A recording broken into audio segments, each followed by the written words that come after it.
You were going to talk. Good evening and welcome. No. Yeah. My name is Rob, aka Laird Noir. We are back with the Convergence after far too long without. We are indeed back. Yes, you may notice that we are short a player. We have one player who's going to be joining us in just a couple of minutes. But given the fact that we're starting season 2 tonight, I thought it was really important that we be hanging out with everybody while we wait for NLK to finish her very safe drive home, because she's not going to rush. Because honestly, we can't replace her. So she can't have a car accident. That's kind of where I'm at with that. It's like, yeah, that's kind of an important thing. But for those that are here, we're going to go ahead. We're going to hang out a bit. We're going to talk about what's been going on, some of the highlights from last season, some things we're looking forward to for this season, and talk about the Kickstarter. And then we'll see where we are time-wise, and then we'll get an LK in here, and we'll start playing. But again, my name is Rob, aka Lantern Noir. I am the host tonight, and I am also the dungeon guide. I don't like using the term dungeon master because I am definitely not the master of anyone at this table. I have no authority nor control, which is fine. That's fine. I don't need it. I'm a confident man. I can do this. But I thought we'd go around and introduce ourselves as to who we are, who we're playing, and a standout moment from last season. I think it's like the first thing we should probably kick around is something last season that happened that was like, that was really cool. Something like that has to happen again. If we can pull it off, which is always kind of like the big question mark. Can we pull that kind of stuff off? And I am going to, since she was going to interrupt me, I'm going to make Tiffany go first. That's fair. Actually, I was only going to pretend to interrupt you, and then I forgot that it was a joke and we weren't having a conversation, and then I interrupted anyways. So, hi, I'm Tiffany, or TS, and I am playing Syb, your favorite human ranger from the actual world. And see, my favorite standout moment, man, I loved how we worked together in the orc battle, or the Knoll battle in the mall. When we got down to the second floor and we like shot Sam's brother free, at the same time Avalyn's like taking out a guy, and then you've got Sam and Katie are just taking on the undead. I mean, it was such a beautiful, seamless moment. We were so badass. So that's mine. I keep trying to think of other ones, but that's the one I always come back to. So, and we will totally do moments like that again because we rock. I respect that. I respect that. All right. And to be fair, Fukan was useful for like the only time. Speaking of which, before we go around the table, did we make it? No, we'll go around the table and then we'll talk about that. Pond, you ready to report out?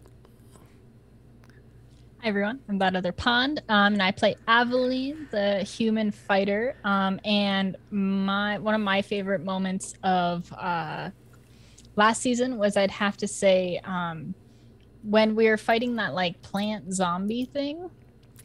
That was really cool, and like I feel like we all had some clever moves, but the thing that sticks out is like getting to throw that returning hand axe that Sam had made into the plant, and then having Katie cast heat metal on it, and then returning it and doing it all over again. It was a good time. It was like, it felt very epic. It definitely was. We were actually discussing that because I was like, I should have some more options for tonight. And I'm type. Oh, corpse flower. That's about the right level if I don't change it for everyone. But we'll see what happens. Molly? Hi everybody, I'm Barely Molly, and I play Samantha Metal, everyone's favorite gnome artificer. I almost said barbarian. Nope. Anyway, I think the whole like Haven arc, like us going to Haven, there being the like corrupted version of Katie's god, and just thinking like tying in our backstories with like corrupted things from our world that we find like that hits different in this campaign. Like that there could be evil Sean. You don't know there could be literally evil Aveline here somewhere. You don't know. We don't know. It could happen. I mean, there could be a good Sam out there. We don't know. Which we were discussing is if we bump into a version of Sam that's evil, is it evil-er or is it the same or... It's like in Futurama where the evil bender's actually nice bender. I think unrepentantly evil. Wait, Sam's repentant? She sometimes feels bad, yeah. She would feel bad if her evil caused harm to one of the four of us. Yes. Yes. Whereas a truly evil Sam would not, because that would be a means to an end, and that's okay. There you go. Yes. It's all about the goatee. Yes. If Star Trek has taught us nothing, it is that evil versions have goatees. Mm-hmm. And I think Sam having like a stick-on goatee that she's got to keep putting would be hilarious. That tracks. That absolutely tracks. And my name is Robbie, Aveline and Noir, and oh gosh, what was my stand? I had so much fun last season. There were way too many fun plot twists that were just really neat to get out in front of everybody and watch them bring in. The Haven story arc I thought was a fun one to put together because it was one of those I wanted something along the road and I didn't want everyone just to arrive. So it became one of those, what can I do with this? It kind of fits. I'm not going to lie. I thought the dragon fight was also one of those really fun moments. And it was really, I still think can I cast heat metal on myself was one of those moments where it was just like, maybe, sure. Because came completely out of the blue for me as the DM. I had no concept the player that NLK was going to do that to get around the dragon's breath, which I still think I appreciate. It's really easy to create a cone of damage and say, okay, everybody make your save. Wham! Big pile of dice. On the other hand, it's like, man, I wish dragon breath weapons had more fun effects to them. Because it's a dragon breath. It should be cool and cinematic and not shooka. Hang on. Sounds like a homebrew. Yeah. Well, that encounter was actually a Gorgon, which I don't even know what that is before I like going through sets like, oh, well, that's an interesting monster. That'll make a neat dragon. And boom, we had a dragon, which was a lot of fun. Okay, so since it's already been talked about, we should discuss that as part of our hangout tonight. Bink. Yep, there it goes. Season 2 is live on Kickstarter, and actually, yes, there are. I think it's ended up in the add-ons, but the different tiers lay out different levels of support from just being a supporter through having your name in our credits. Which tonight we still have last season's names up here. And then starting next week, we're going to be clearing those out, and it'll just say it could be you. And then in 29 days, the supporters will be there. And then as we go up through the tiers, you also get to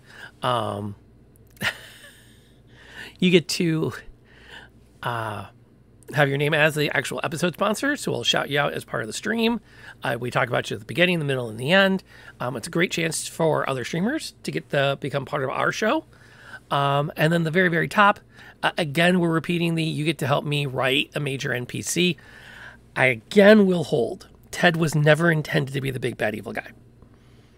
It just sort of went that way. And maybe, I think as a DM, one of my favorite moments was the decision that I was like, okay, let's see what happens.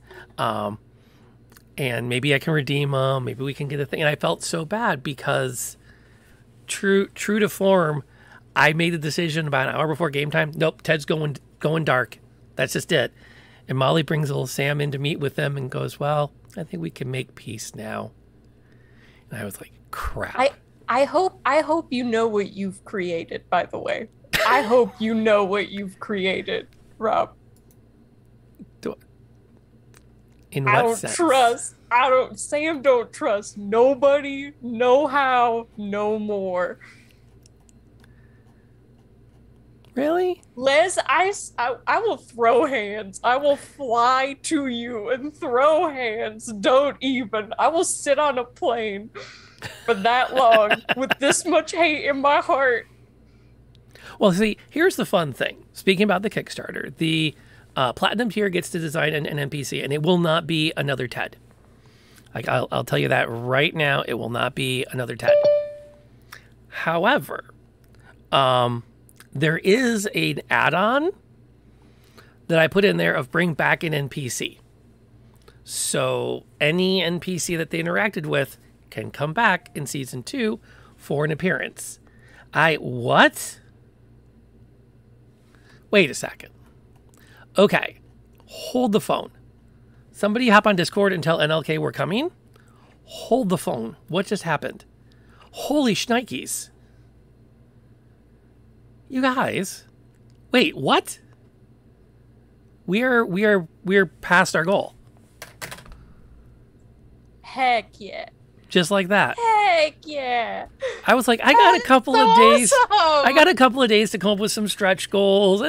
It's gonna. Holy crap! I think that was 15 minutes. Clearly, I underestimate all of your love and affection. Is what it comes down to. Wow. You have 10 minutes. Oh. Wow. I don't know what to say, folks. Let's see. I'm just kind of going through. Somebody did snag the platinum. It was Les. Les grabbed it. Wow. She screenshotted me as I was saying, I'm going to put Gargle in here. Gargle. I know my page was loading, and by the time it loaded in, it was gone. And I was like, dang it. Okay. Cool beans. Wow. And then just an amazing amount of support from you guys. Oh, yeah. Hey, NLK, we're going to bring you in here in just a second. I'm going to put up the BRB while we add you in. And Les, thank you so much for your amazing support. That's just, yeah, you and I are going to have some serious Discord chats so we can figure this out. I don't know. I don't get the gargle joke. So we'll have to fill me in. All right. We are going to take a very short break to go bring NLK from backstage and get her set up at the table with everybody. And then we're going to get her take on last season. And then we're going to start, I'm going to get some Kleenex. And we're going to start this season. All right. We'll see you right back in just a couple of minutes. Hang tight. Yeah, that's kind of where I'm going. Like, do we think it's going to follow us? Yeah, I'm sure it will. Run it? Yeah, I was gonna say, can we outrun it, or is it like something that's just gonna follow us no matter where we go? I don't think we can outrun it. I mean, it's not going to come any closer for a bit. Yeah, I agree. I think we're gonna have to fight it. We could take shelter in the smoldering ruins, right? I don't know if that's gonna help. We It's don't probably know just... what's in the smoldering ruins. Well, it couldn't be any worse than this. We could Oh, come yes, across... it could! We could come across like another giant creature, and then we're fighting two at the same time. And then But it's it terrible. could be like Godzilla versus King Kong. So if we run into something even nastier, maybe it won't want to eat us. It'll go after the other thing because they're legends and they have to fight. That's how that works. No, or they team up against us.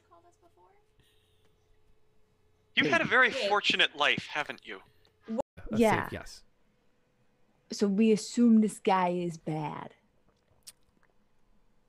Oh, he's super bad. Well, you know. Okay. That's all I needed to know. Good. I mean, he keeps on trying have- to. He's a dick. He keeps on trying to coerce Irina into coming up to his castle and fucking die, become a vampire lady, and she's not into it. Well, I mean, okay. And that is that weird, sickly smell in the air. Oh, God. Something like rotting meat.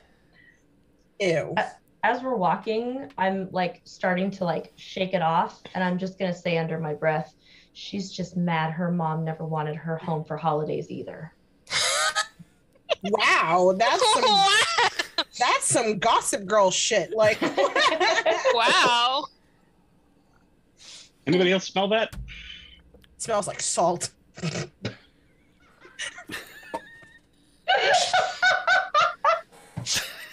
Smells like tea to me. Not what I meant. All right, if you didn't know that was one of our clips, that's going in there.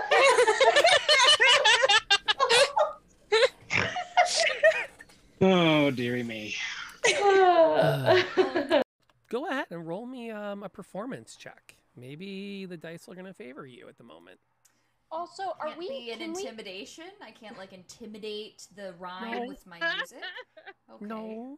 Well, Can I we thought I do would try. This an intimidation music. Or I though. can't persuade them to not sing with my music. Okay. What's up, Can Molly? Can we do anything when we're singing, or is that like it takes up our whole action? Oh, it doesn't. Come on. It doesn't. Oh, good lord. Yeah, Finally. I'm over here trying. I finally can bard. Da- For just let me bard. I never get to bard. I'm always doing failing rolls when it comes to bard skills. The bard is being being a bard. You're barding when it's most important. Okay, I'm good. I'm still kind of gobsmacked, but we're all back. We did our round the table before. NLK has come out on stage with us. So we're going to put her in the hot seat to introduce herself, who she's playing. And we started tonight talking about our star moments from last season. The things that really stood out as like, hey, this was a great thing. What was that fun moment? Well, to begin with, my name is Night Late Night, or NLK, and I play Katazar, or Katie, in the campaign, who is a half-orc forge cleric. I think, star moments, like, over the entire first season. Oh, I don't know. I mean, JB taking a freaking fireball to the chest will always just kind of be, like, one of the most, like, insane moments to me. But honestly, I think the highlight has just been our characters and how they've like grown together. I love the relationships between our characters. I love the relationship between Katie and Sam, and also like Aveline and Syb, and just like in every iteration in between. I think the entire like the forge cleric, forge god showdown was freaking intense. I was like sweating so much through it. But yeah, I don't know. I feel like just the interactions between all the characters have been so much fun, and to create that story and those relationships between the characters have been my favorite. Cool. That's pretty consistent with what we were talking about. There has been some really neat gels, and it's been a lot of fun to watch everything kind of unfold as we've gone it. And okay, so we should probably play some D&D because everyone showed up and they threw a lot of money at us. I feel like we kind of owe them some D&D now. As tempting as it is to say, well, thank you for being here tonight. We're going to head out now. So previously on, last season started with, it started out well with a very brief flashback as we brought Avalyn through a convergence event into our universe, which is only our universe in name because Reality Prime has pretty much been overrun by all the different realities, almost to the point of being unrecognizable 100 years after the first convergence event. The gnome and the half-orc had been sharing a 7-Eleven. They had turned into a headquarters. They had adopted a runaway teenager who had also been hanging around with them, and then brought in this traveler who was looking for a place to fit and basically said, well, you can be part of our motley gang. Not too long after all of this happened, they were gifted some sort of mysterious crystal. The person died. There was an entire session dedicated to figuring out what to do with the dead body. And thus began the quest of what to do with this crystal. They discovered over time that it was what's called a convergence crystal. It's what happens when you have a very specific kind of energy storage shard inside a convergence event. A piece of the convergence is trapped within it. A gnome tinkerer theorized that you could release the energy from it and reverse a convergence event. So the party quested their way down to the Arbor of Anne to get a device that could make an infinitely small hole. Wackiness ensued. They made their way back with that device. And again, more wackiness ensued. There was this thinking about a hot topic. Shopping happened. And they discovered that the gnome tinkerer had managed to get his hands on the device ahead of them and had actually started to reverse the convergence event that had brought Avalyn into our universe. The good news is it was working, apparently. He did not end the life as we knew it throughout the entire multiverse by doing this, which Sam was pretty sure was going to happen. But Ted was right. He could contain the flow of energy. However, as the event was happening, it created a very serious quandary. And the decision was made by not Avalyn, for Avalyn not to step through the convergence event horizon and instead remain here in Reality Prime. That decision having been made predominantly by Syb, possibly was going to also be made by a few other people, and who are probably all going, whew, I didn't have to. So we'll take that for what that is. And absolutely, yes, an adventure's hostile. If it's not, it probably is by now. I'm sure somebody else is taking it over for that end. As would happen. And that's where we ended on that note a month ago at our last session. And I think we're going to almost more or less pick up right on that instant rather than doing the several weeks later. It might be kind of fun just to say, okay, we had a lot of stuff hanging out there. There was a dragon. There was a kidnapping. There are Imperial forces around. Did I mention the dragon? Which, again, I found somehow there's a trick. Apparently, I just have to present Molly a dragon who's been polymorphed and not a lot of time to think about it. And she'll I don't even know they're dragons. I don't know they're dragons. I don't know how I know they are, but I know they are. And you still info dump on them. That's the best part. There's almost a dragon in the Kids on Bikes game just to see what you would do with it. I'd probably tell them my deepest, darkest secrets. I don't know what it is with me and these dragons. I don't know how to tell you, man, but I'm actually afraid of roller skates.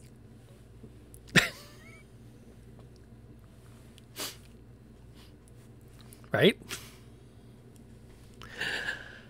Are there any revisions to the minutes as proffered? I don't think hadn't the Imperials gone back to the city? There's somewhere. There's got to be some out and abouts in the woods near you. Well, they only show up when we kind of don't need them. Or when we've already solved their problem. So yeah, they should be around. It's like a bank lending you money when you ain't broke no more. Okay, so they're around somewhere. Thank you, by the way, to somebody for feeding the Book of Fate. That'll show up in a minute. We are going, for the first time in far too long, run the opening titles and return you to the world of the Convergence.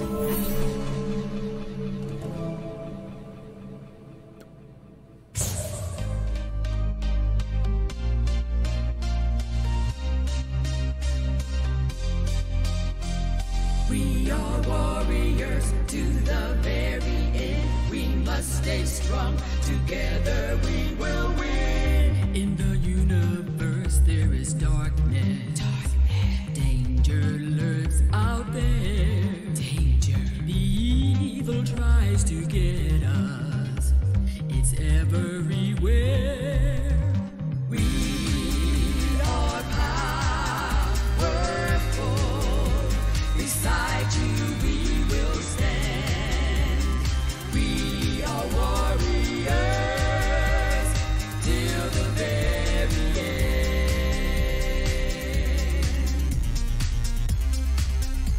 Together we will win.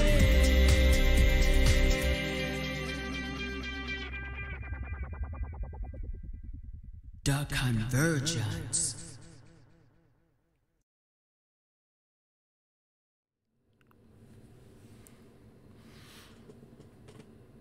So the scene. What's the primary basilica in the northern suburbs, building called the Kirk on the Lake. It is, for those not familiar with Southeast Michigan, it's kind of like a half-sized Notre Dame tucked away in one of the richest neighborhoods in Oakland County. The walls are in that classic Gothic construction.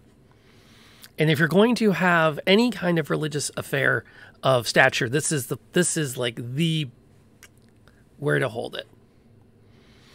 So as we come in on a woman lying in state within, it becomes very clear that this is someone whose family had means.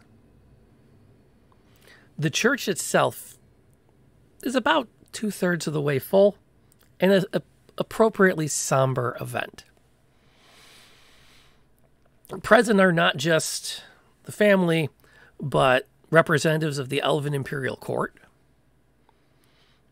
A half-orc stands guard at the door in full dress uniform, opposite a halfling, also equally dressed. And a not nearly as rough around the edges Sybalia is going to find herself standing at the back, making sense of what to do at her grandmother's funeral. So, Tiffany, what exactly would Syb's priorities be in this situation? Staying as alone as possible so she can have her own mourning. Staying in a corner, staying out of the way. Trying really hard not to be upset with all the farce, because as far as she knows, nobody's really here to mourn their grandmother. Using the event to network. Nope, she just wants to be with her grandma. That's not possible now. So is she standing at the back then, or is she going to try to sit by herself? She would probably stay in the back as much as possible, to try and be out, away from as many people as she could. Okay. As you kind of keep creeping towards that door, and you can almost feel the two guardsmen staring at you, you actually will spot your mother get up and come down the aisle straight towards you. And she's going to watch for you, and without a word, she'll look at you, and she'll look down the row where the rest of the family is seated, and she'll look at you, and one eyebrow goes up. I'll go sit. And as you turn to go, she, before you're out of earshot, will turn and very clearly whisper to the halfling at the door, "Do make sure she doesn't try to leave early." And then she'll follow you down. Yeah. And she'll sit very properly as she slides in, and your father is there. Party popper partying face party popper. As are your siblings. How many siblings does Syb have, by the way? She has two. She's got an older brother and an older sister. Oh, yeah, they're definitely here. Oh, yeah. In fact, your mother will make a point of coming up the side of the church to slide in the pew so that you've got your older siblings on one side and her on the other. Oh, so I can't do the slide all the way through. Nope. You are locked in. Yeah. And she'll very calmly put her hand on your leg just for a moment. We all miss her. Yeah. You say that. Not everyone mourns the same. Yeah. Okay. Let's try and keep it together. The service is clean. There's poetry read. There's a quote from the Elven scripture that is read first in the original Elven and then translated into the common. And you're pretty sure your grandmother never read it or heard it. No. There's a brief performance by a choir made up mostly of elves and half-elves, dressed in the regalia of the Empire. And it's beautiful. And then everyone will kind of get up and have an opportunity to pay their respects before they move out onto the lawn. As luck would have it, the weather is actually very kind. And this part of the world is not too hot, not too cold, just a bit of that autumn breeze. Can I go past the casket before going out? And Absolutely. I've got a little toy dinosaur that I would have carved out of dirt or stone or something that I'm going to put in with her. And I'm going to say, I'm sorry this wasn't about you, but I miss you. And then I'll walk out.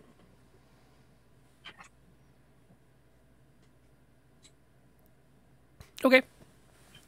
Anyone in particular you're going to look for when you get outside? Or are we back into the... No, I think there are some people around my age that aren't too bad. I might, but I'm still going to try and kind of be as much on my own. If I see my mom looking at me, I'll kind of go towards some of the other ones my age who I know will kind of ignore me. Okay. Because there's always those. You start to make your way over there and you realize, and you feel a tap at your arm. Yeah. You have to look down. And it's that halfling that had been standing guard at the door. He's got he's got the high collar of his wool coat. His hair is slicked back very neatly and tied up in a little queue. He holds up a glass of punch. Miss Annie? Oh, thank you. Of course. And then he doesn't leave. You come with the punch? Your mother was clear. I do apologize for the intrusion. She usually is. So, it was a lovely ceremony, wasn't it? Feel like that kind of thing. Did she like the traditional elven tunes? No. Nope. She liked older music and dinosaurs and puttering in the mud. And none of that was there. But she'd have appreciated the effort because she was kind that way. She seems it. I'll try not to be an intrusion. He actually takes a little step back, so he's just off your shoulder. But as you turn to go talk to everyone else, he kind of just floats along behind you. So, I'll just kind of stand near groups, so when they notice me, I'll make small talk. Hey, thanks for coming. She would have really appreciated you being here. Everyone's very polite. They make good conversation. They ask you the standards. How are you doing? How have things been? Would she have liked the ceremony? Your standard funeral chit-chat when you don't know what else to say. Yep. we're hanging in there. Thank you for being there. Your support is very, very comforting. She'd have appreciated it. Time goes on, and you feel your mother approach more than anything else. And in her company is an older gentleman who's dressed in a very fine suit. He's tried to find a way to bridge the imperial fashion with the old fashion. So he actually has a traditional necktie as opposed to the full cravat. But there's no mistaking his elven heritage. And he's got a little bit of whites at the temples, just a touch. I'll give the appropriate nod or curtsy. I'm not sure. Probably a respectful nod. I wait for my mother to introduce him because obviously she's going to. But before she does, she actually takes a moment to greet each of your friends and thank them for coming. And then without so much as saying a word, just sort of raise that eyebrow. And all three of them go, it was good to see you. And into the crowd with them. They do not linger for very long. Everybody knows the eyebrow. Yes. It's a good eyebrow. It's well-mannered. And she'll turn to you. And then we'll turn to her guest. May I present to you my daughter, Sabalia Mary. Sabalia, this is Visirin Gildan, a member of the royal court. It is so nice of you to honor us with your presence. My grandmother would feel the respect. He nods his head very politely. If you would do me the honor of allowing me to also make an introduction. This is my son, Adamar. And he makes a gesture behind the two of them as they both take a step out.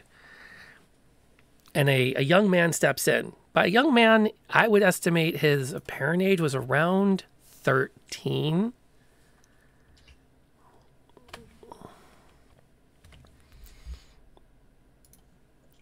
Would he be? What would his title be? Sir. I'll just call him Sir. Sir's good. Title wasn't actually given. Thank you for honoring us with your presence. It's a pleasure to meet you. Yes, and I do wish that this conversation had been under different circumstances. It is not tradition in our family to use these events this way. A life lost is a tragedy, unmatched by any such. And he kind of glances sideways at your mother. And not one that should be complicated with introductions of these. However, your mother assures me that this is not inappropriate for your couple customs. I do hope you and Admar will get to know each other very well over the coming 12 months. Just going to kind of glance at her mother and glance at Admar and glance back at Sky. Often opportunities are taken when they have to be. I'm sure Admar is. You're a nice fellow. I'm sure we'll get along.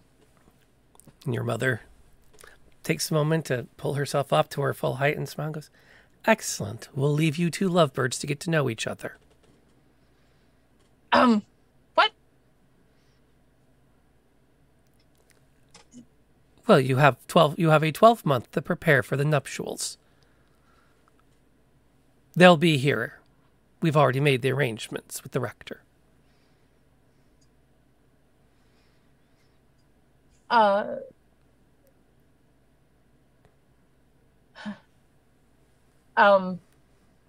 Come, Viserin, we should not keep the children.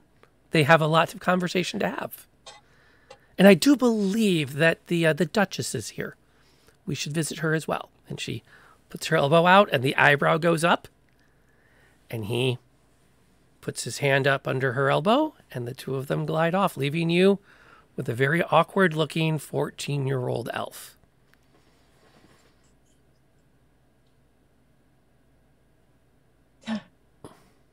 Did you know?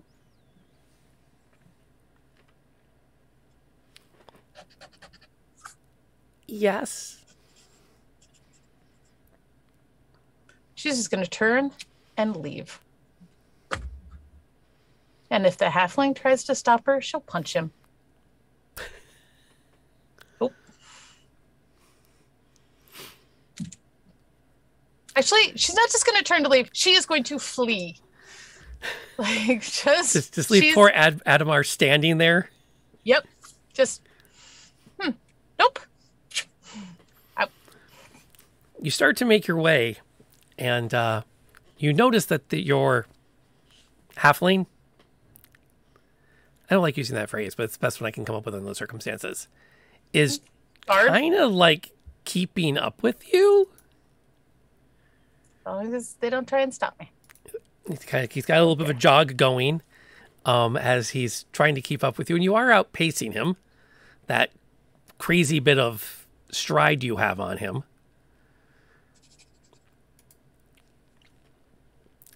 Miss, I do believe you're not technically allowed to leave just yet.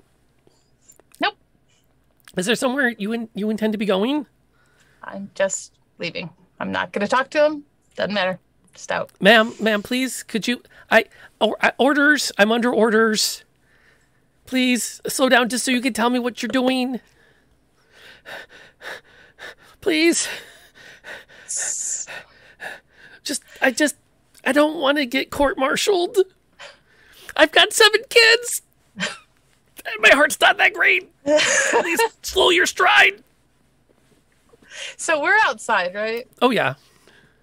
Just gonna go find if there's a quiet tree or behind a wall out of sight, something. Fine. This is why I put in to be with the dragoons. Much less running. You need to get in shape for that too. Pulls out a flask. Need some? Yeah. I'm gonna drink. What is? Just gonna take a big swig. And what is that? Oh, that's a special dry whiskey my cousin makes. Does it kill people with that? Not yet. Okay, never mind. Ugh.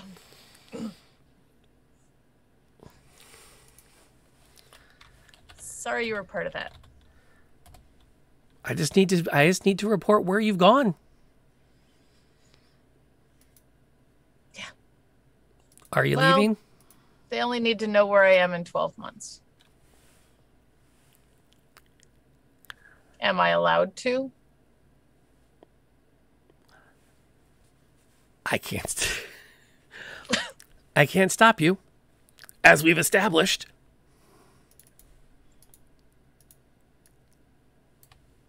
You should go home to your 7 kids. First, I have to go file the report. Would it be easier if I knocked you out?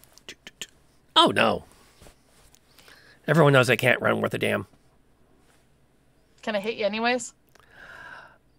Don't answer that. It's not fair. Do you have to? No. Just... You are an ungrateful child. A horrible person. It's... Oh, right. I'm gonna look for something to hit him with. Whoa! I thought you were gonna barehand me. No, screw that. Oh, good luck to you. Fine, I'll barehand you. And he turns and starts to walk back. Hey, just a minute. Yeah. Turns around, I'm gonna punch him.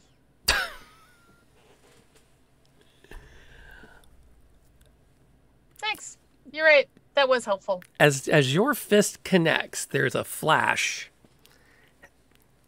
And we are now in a clearing. There's a very fine drizzle coming down as it has just now started to rain. There's the pile of technical equipment. The leather pouch that someone had carried for Ted out here that contained all of his research, his books. There's the desiccated body of the gnome, having his entire life energy spent channeling the convergence energy. And there's Syb standing face to face with Aveline, having just pulled her from the edge to keep her from falling through the convergence.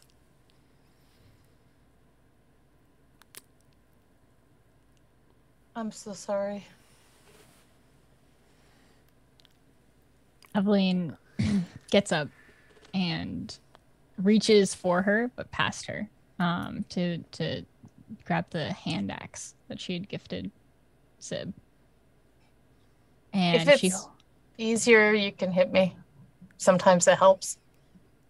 She doesn't even look at Syb as she just cracks it in half over her knee and takes the bladed part and throws it as far as she can. Yeah. And just walks off. So just gonna look down and cry. She did it.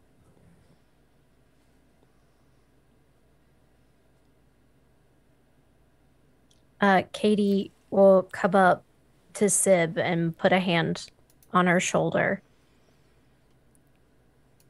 You didn't know. None of us know if that was the right thing to do or not. But it's what she wanted. And I stopped it. I think you did what many of us would do. You had a reaction.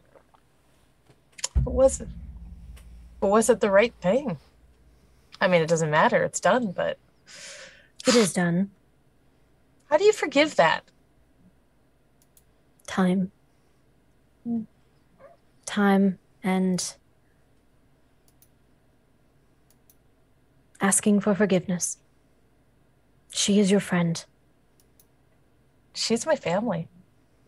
You're all my family. We are. How do you do that to family? You did what you thought was right. And Aveline will understand that. And we will find another way. I hope so. But for now, I think she needs her space. Yeah. I think fully at the, like, while they're talking, Sam has like picked up all the bits that she can.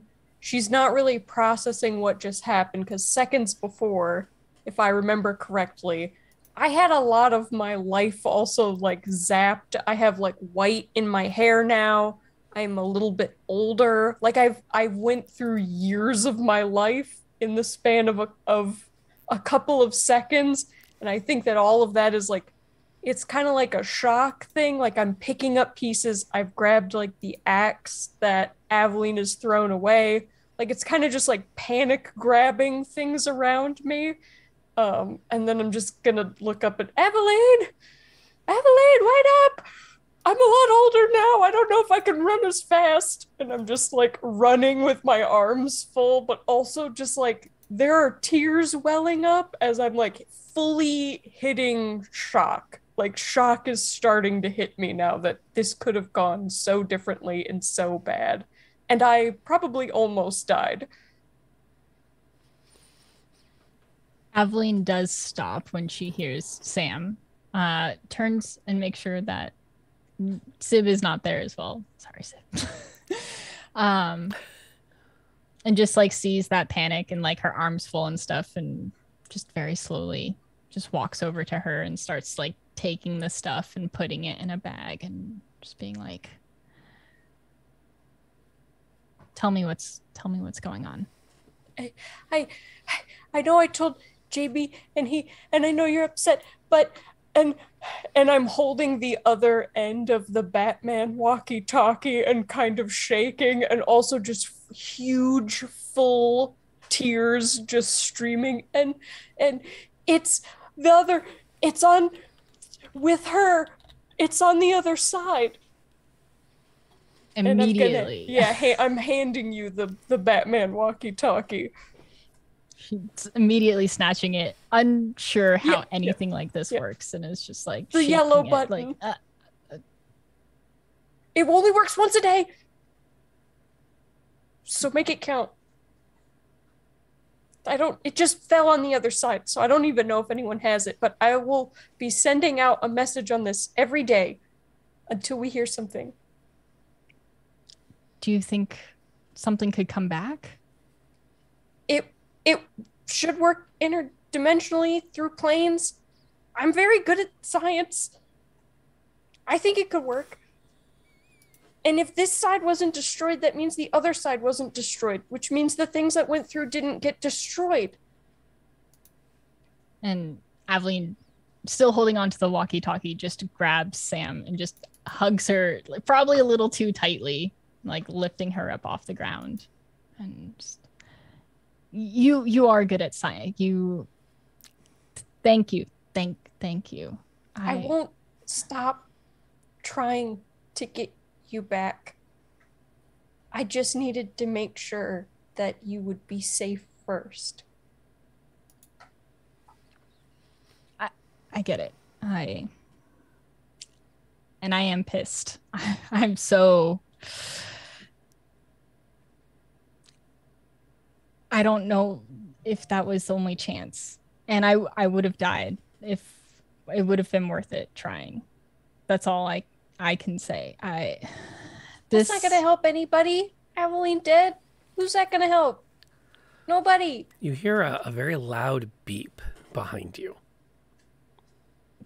Aveline's immediately looking at the walkie-talkie. She doesn't know if that's how those work. I'm looking behind Aveline. And JB is standing there next to a tree. He just starts standing there. There's this big tree next to him. Buddy. And he points at Aveline and goes, meep, meep, burp. And then he turns and he balls up his hand and slams it into the side of the tree. And then his hand twists again and he slams it again. And he keeps pounding the tree. 1, 2, 3, 4, 5, 6 times. And then he takes a step back and points. And across the bands of the tree, the bark is shattered in shapes of letters. And it spells out family. And then he points at Aveline. And a thumbs up? No thumbs up at all. It's almost like he's got one on his hip. Like, let's get this squared away. See, who knows it? Yeah. We know it. Do you know it? You're not a visitor to us, Aveline. You're not like a traveler. You're not meant to be here. Why does it feel like I'm not meant to be here then? I don't know how to explain it. You all do feel like a family, a very important family, but everything that was left behind there,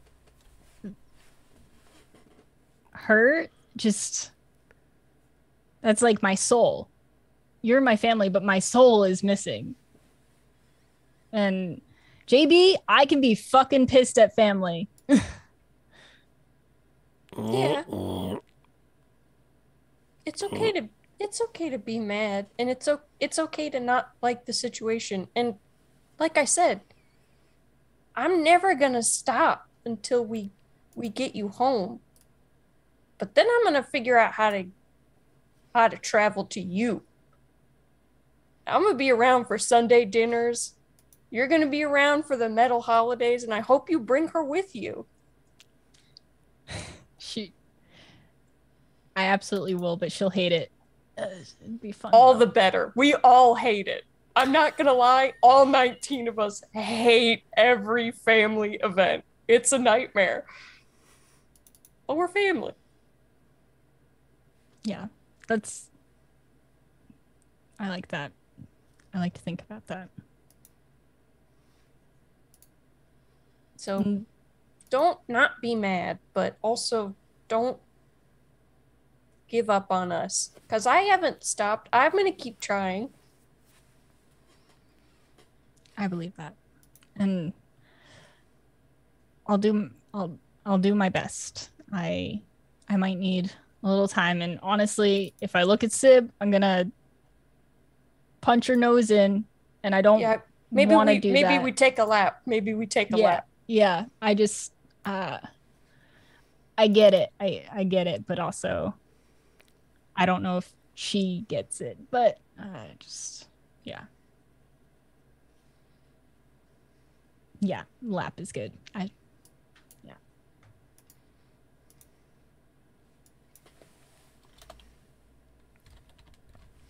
The rain continues to come down, and it's starting to almost calm itself just a bit, but there's still that periodic crack of thunder in the distance.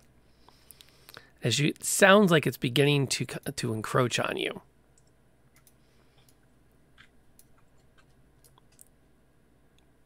That'll work. Let's see here. Which might be why you might not notice the kinds of things you normally would. Could y'all do me a quick favor and roll me a perception check?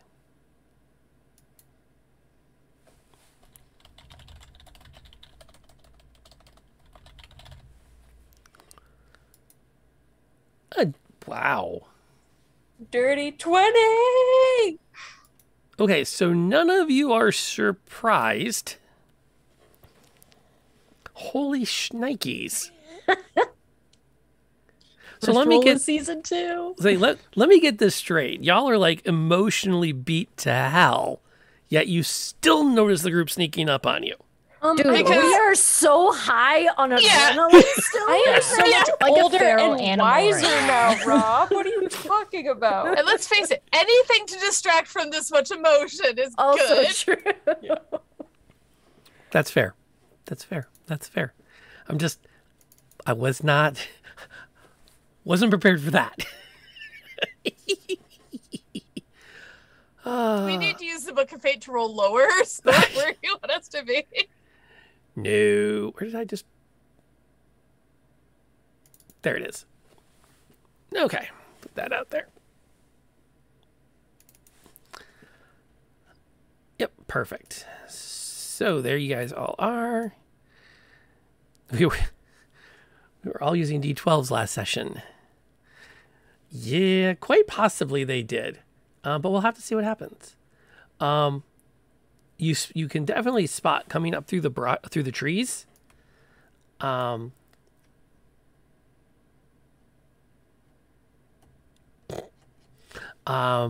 Several figures moving in your direction. They're not exactly being overtly stealthy,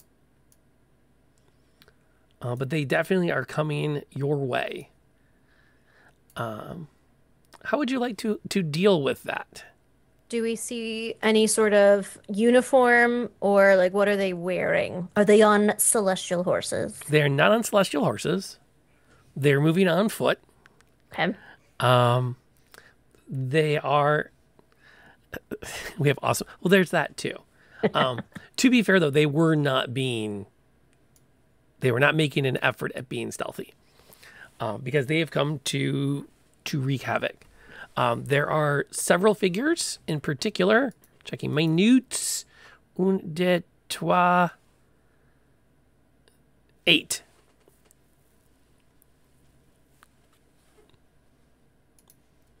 Moving up through the brush quickly. And you can hear one shout, "The clearing! Over there!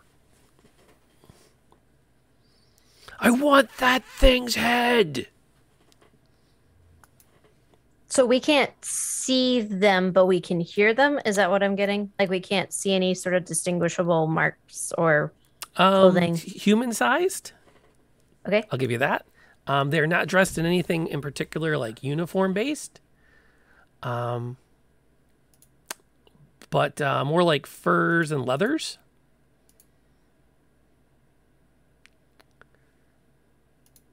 And he said going through his mini collection, trying to find the mini specifically for this encounter.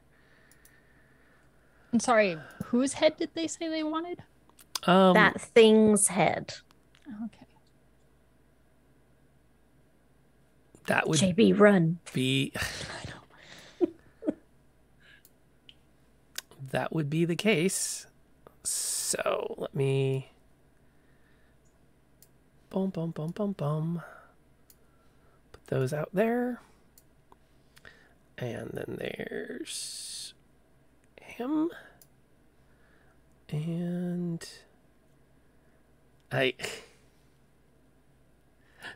what? No.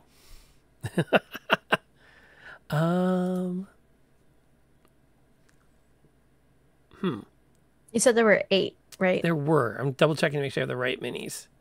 But I think I may have misspoken. So I think I'm going to cut one of them out. So 5, 6, 7 of them. That's still a pretty good number. How would you like to? Well, you've got the opportunity to see them coming at you. They can see you in the clearing. How would you like to approach this as you see them coming in?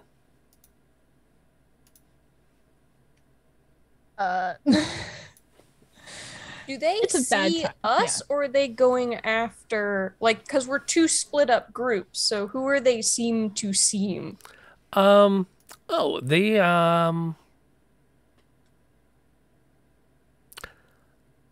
If anything, they're heading towards Ted's equipment. I mean, I picked all that up. Yeah, so they're probably heading more in your general direction then. Okay. I'm gonna look at Aveline, say, are you ready to get some emotions out? Aveline already has her hand axe out and is whipping it at them immediately. I'm grabbing your hand and I'm giving it a squeeze and I cast Enlarge. Big Aveline time. Oh, I'm big. Yeah. So it's a concentration. And the target size doubles in all dimensions and weight is multiplied by 8. If there's enough room, blah, blah, blah. Until the spell ends, the target also has advantage on strength checks and strength saving throws. The target's weapons also grow to match the new size. While these weapons are enlarged, the target's attacks with them deal an extra 1d4 damage. So all your weapons, 1d4 extra damage. Enjoy. It lasts a minute. That's all I'll need. So we're gonna skip finding out what they want and why they're here. No, it's a bad day. Yeah, it's a bad day. And they said they immediately started with violence. Saying, They get started that thing's with I head. want its head. Yeah. Yeah. I'm done. I'm not playing games. I just lost And Mom 5 was on years the of other life. side of the Yeah. field.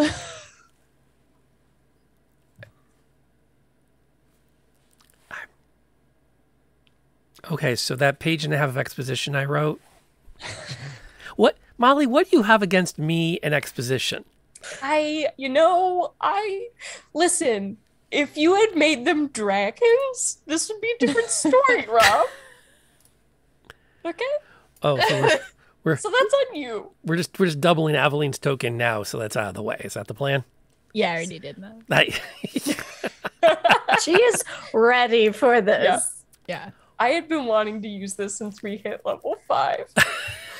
They came in too hot. They can simmer. They can simmer back down if they want to, but that's on them, not on us. Yeah. Okay, roll initiative, folks.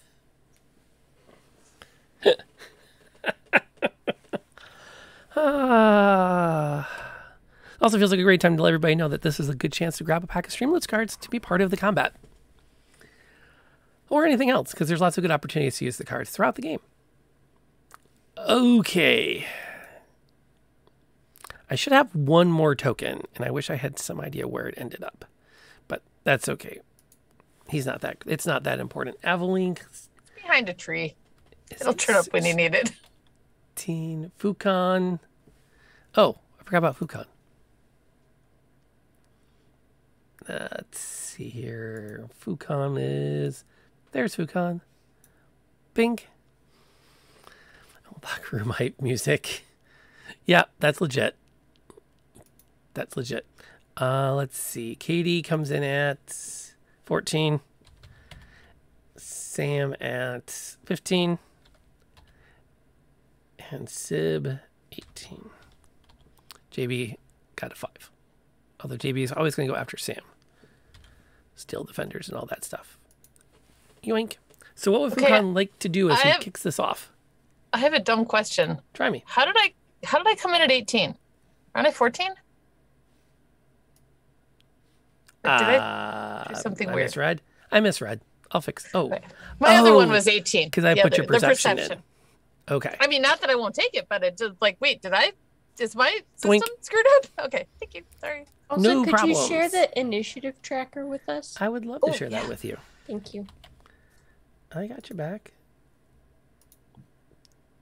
Dump, bink, bunk. There you go. It has been thusly shared.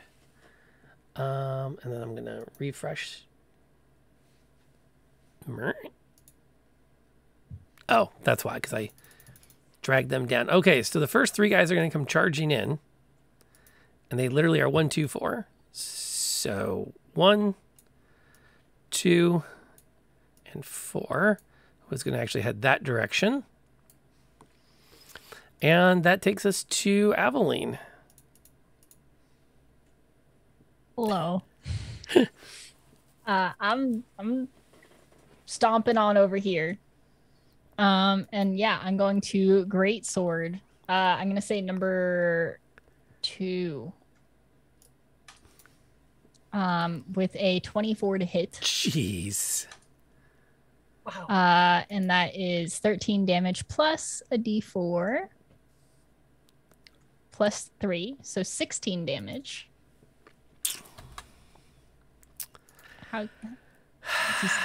How's he feeling? So he goes down. All right, I'll go for the next one now.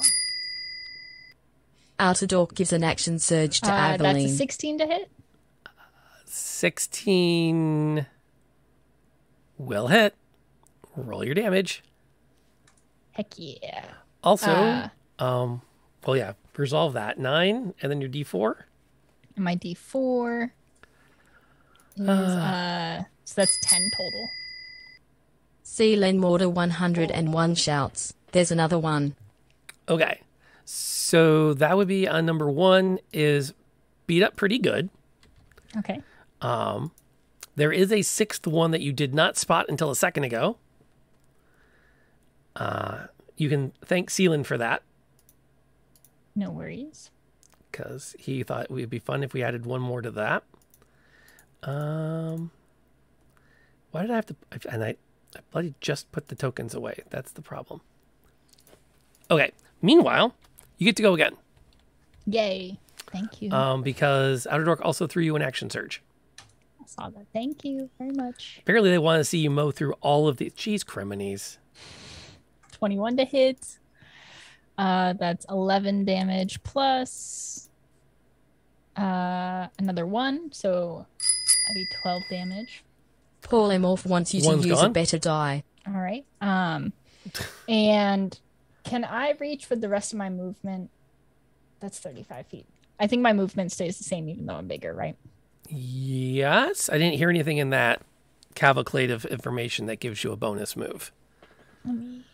I pulled it up just to make sure. Okay. Nope. Yeah, it doesn't say anything about that. So I am just going to head closer as far as I can get because I won't be able to make it to them. So I was like here, 15. So like right here. Oh, is that close enough to swing because of the diagonal? Yes. because I'm bigger. I did the math earlier. So that's a 26 to hit. Jeez. No, wait. Actually, go ahead and re-roll that by hand as 2d8. Is 2d8? Okay. Yeah. Oh, I had max damage for that. I hope this equals out. I don't think it's gonna hurt you. 13. Yeah. 13 plus my 4, so that Plus would your be 4. So it would be 1 more damage. Thank you. Yep. Plus the d4 as well. So that takes care of 3. Wow. And I'm just gonna turn towards them and be like, I love this. In my head, my voice is way deeper too. This is great. I'm working through some things right now. Emotions. Yeah. Whew. Okay. We got through all of that. Emotional damage. Is that all you see? You technically have one more attack, but I don't think you have anything in reach. No, I don't have, because I did 2. I used 2 attacks to take out the first one and then get like half on the second one. Then I did That's right. my second and then. Yes. But thank you. Okay, cool. Is that it for Aveline? Okay. Bink, what's Sam going to do? Okay, so I would like to get some if I can. I don't know if you can see. Can you like ping on this board or no? If you right click, you get a little laser pointer. Right? Is this, can I like hide behind this rock and like peek out and fire? Sure. Okay. I would like to run over there and then gumball attack number 1. What number 1?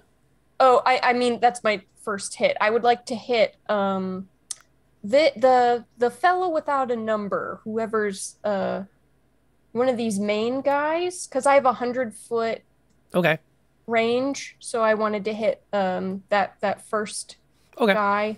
The one in the front? Yes, and it was a 17 to hit. 17 to hit. Damage it. Okay. 12 points of damage from Mr. Freezy. And then I have so I have a question. I have an answer.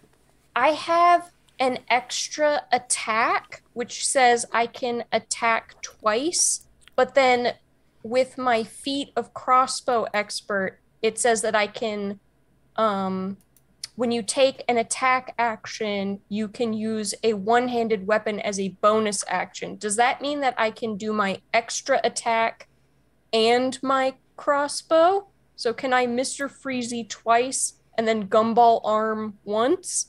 Or is it just 2 attacks total?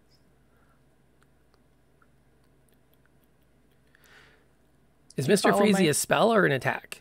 He's an attack. I'm using him as the firing of a gumball. He is he's a heavy crossbow. Okay. Refitted. So yeah, that would be So I can do the 3, like 2 Mr. Freezies and 1 okay. Yeah, that sounds about right. Okay. I don't have a problem with it at the moment. A 15 to hit on the second Mr. Freezy? 15 is not going to hit. Okay.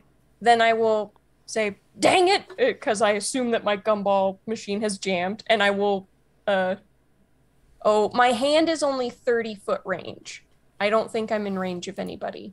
30-foot range. No. Okay, then I'm just gonna yell to JB to punch him in the head. So JB has 40 feet of movement, so I think he can get to 6. If he goes through Avalyn. Is that possible? More or less, yeah, as long as she doesn't step on him. Okay. And he's gonna punch 6 in the head. Okay, roll it. He has a +4 to hit. Jeez, criminies. And it's a natural 20. So does this mean I get to double his damage dice, right? Yes, it does. Okay, so 2d8. Gotta love it. We gotta love it. An 8 plus 2, so a 10. 10 total damage.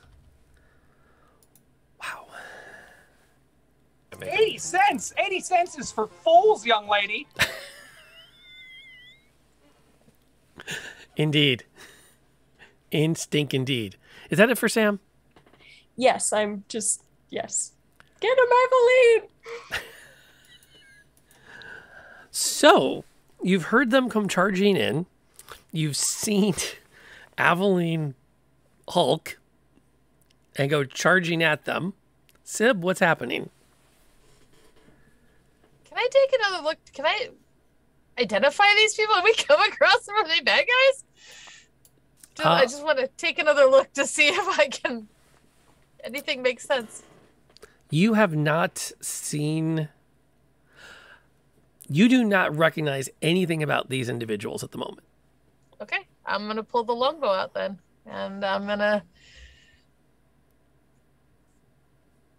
take a shot, I guess, at the one coming near us. Because Evelyn's got him handled. So I'll take one. There's one straight in front, so I'll take a shot at him. Okay. Roll it. 22. Yeah, that'll hit.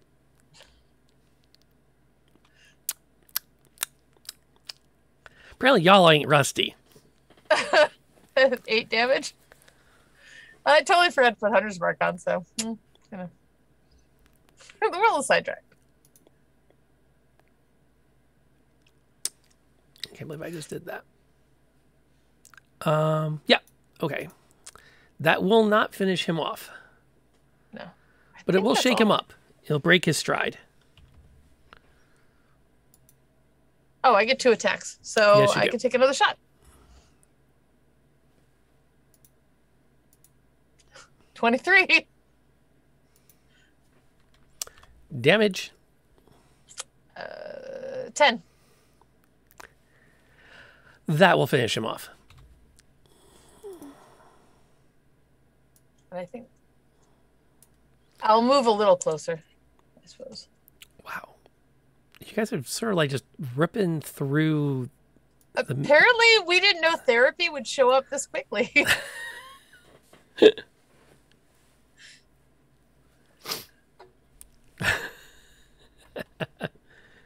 Absolutely. And you said you're going to move up? Yeah, I'm going to move up my 30.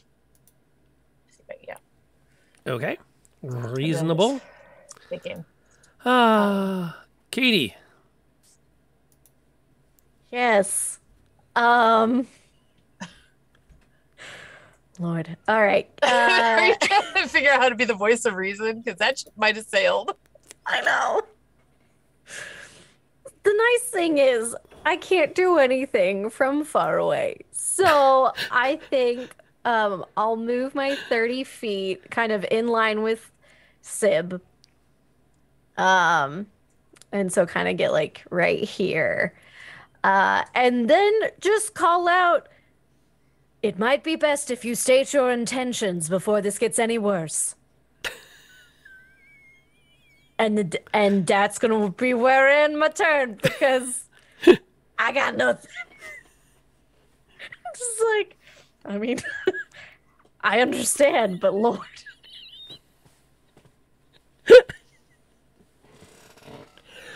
Okay, so for those that are part of our Kickstarter, you will notice there will be a stretch goal coming up. And it absolutely, I don't care what it costs, but Mom rolled too low on initiative to stop us is going on something. It has like Katie in an apron. I feel like there's a lot of nerd moms that can appreciate that. I'm personally gonna pay for the art that is Katie in an apron. Just being like, yes. And like Muppet Baby style for everybody else. Yes. I need Katie standing and like has the child leashes with the rest of us on them. That's what I need. And it says, Mom rolled too low. And an Fukan initiative is like to stop pooping on her this. shoulder. Yes. Yes. Yes. Uh, Oh my god. Okay, so,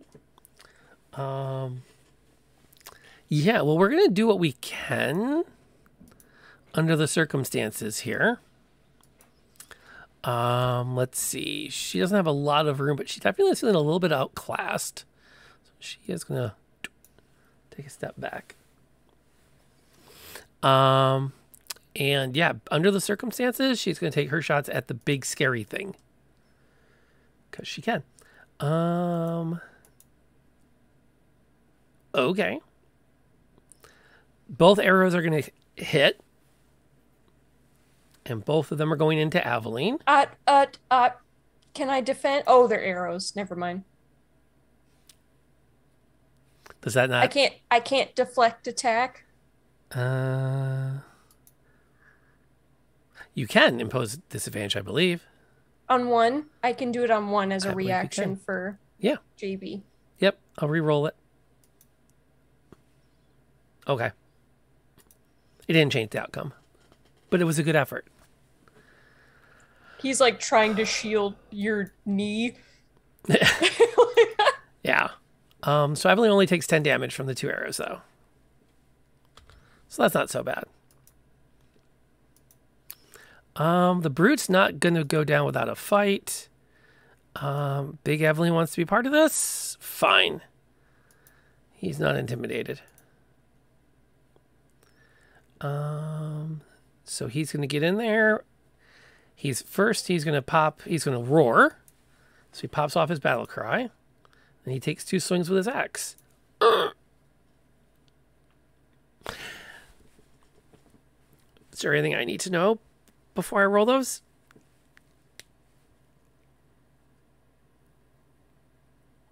Okay.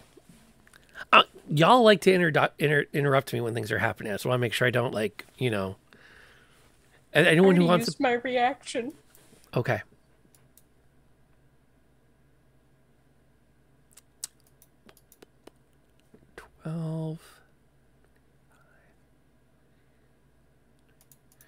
Okay.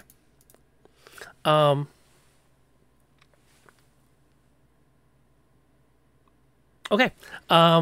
So he comes barreling up on Aveline, and she's towering over him, and he lets out this just guttural scream that you can see the other zealots kind of like go up on their cackles, like, yes! And he just plants that axe of his right smack in the back of her Achilles tendon. Like that one spot in the back of the leg where it's not as well armored as it should be. And he just pulls. And Aveline's going to take 23 damage. Okay, now that I know the damage amount, I would like to do something. I have parry, so I can reduce the number by my superiority die plus 2. Throw that. So I'm going to do a D8 plus 2. Wait, that's not where you're... By 3, so it's fine. So how much damage did you say? 20 then. 20? Okay, that's fine. That's fine. Hefty. That's hefty. Whew. That's unfortunate. This one really feels like it came down to initiative. Let's see. 5 is going to continue his run. No, he's not. There's a big threat right now. 5 is going to step in and do what he can. With advantage. Does not get the hit. And the other guy is going to attack JB. Because he's right there.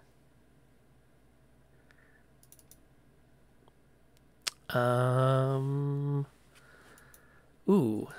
AC of 15. AC of 15? If you play it, you play it, Chief. But he is going to land a hit on JB.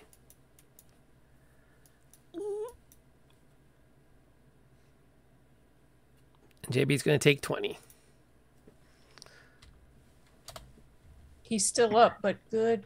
His light's off. I already used my reaction. Yeah. He takes 20 damage? Yeah. Yeah. Yeah. Is buzzing angrily. Oh, that means family. All right, Aveline. The floor is yours. All right, I'm pissed. So I'm gonna start with. This is what got you pissed? Well, I'm more pissed now. I'm going to. Okay, I'm gonna use my great sword on the roaring guy first. Okay. That's a 19 to hit. That'll hit him. For 14 plus 4, so 18 damage. 18, that's solid. Yeah. Is he down? Oh, God, no. Okay, fine. I'll hit him again. For 18 to hit. Okay. For another 14 plus another 4. There we go. So yeah, another solid. Damage total. Then I would like to use my maneuver quick toss, and I'm going to take my returning hand axe and throw it at 6 because he hurt JB. Okay. Did you have 2 of those? 2 of the hand axes? Is it the returning one? Because you broke one. I broke the one I gave Syb, which wasn't a returning hand axe. So that's a natural 20. So 12 plus. Do I do 2d4 then? Yep. All your damage dice are doubled. 4. Jeez. So that's 16. 15 total. 16 total. Thank you. Okay, so that was number 6. Yeah, 6 is toast. 6 is very toast. Bink. But wait. And do I want to heal my... No, I'm going to try and get this. I'm going to use my action surge, and we're going to try and take this big person out now that the other guy's out. It's an 11 to hit. That's not going to hit. Yeah. I'm going to do my second swing. Oh, jeez. So that's 18. Natural 20 for 18 damage. Plus an additional 4. 2 damage. Wow. Okay. Great googly moogly. Yes. Wow. Divine Smite. God, that'd be a scary thought. I'm going to burn a 4th level spell slot now on Divine Smite. Yep. Now I'm done my turn. Okay.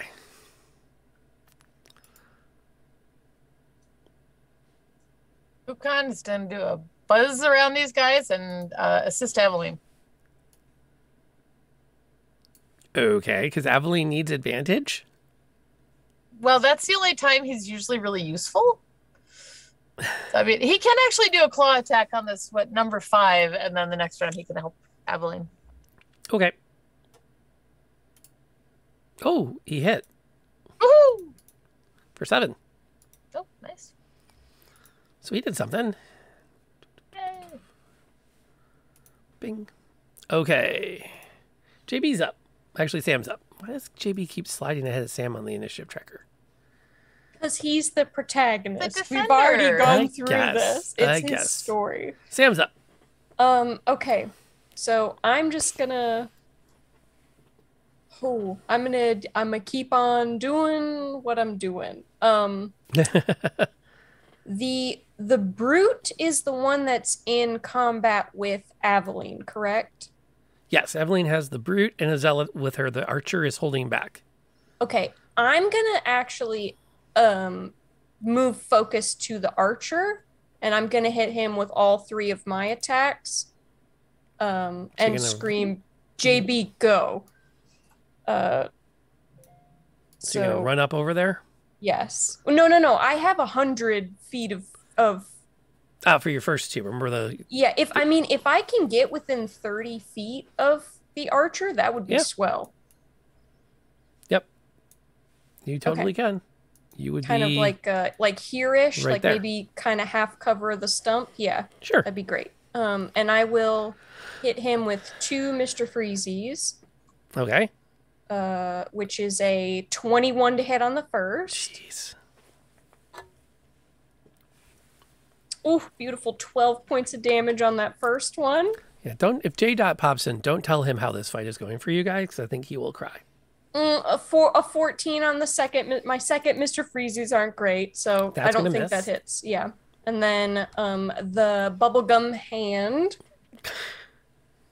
I don't think a 7 hits. No.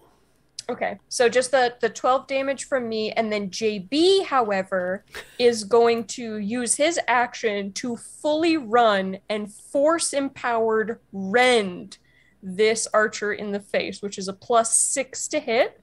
Jeez. Okay. Let's go, JB. I can't see that. A +6 to an 18. Oh my god. So I think he hits. Yeah, I think he hits. Might hit. Okay, it's a 1d8 +3. 1d8 +3. Jeez. So an 8. An 8. Right? 5, 6, 7, 8. Yeah, 8. 8. Check. Yes. Okay. She's hurt. And that is the end of my action. Sib's up. Okay. I am. Who did they leave us? Like 2. Yeah. I'm gonna. There's the one fighting. There's the 2 fighting with Avalyn, and there's the archer fighting with JB. I'm gonna. You said Katie's right beside me, so I'm gonna touch her and give her long strider. So you can run now.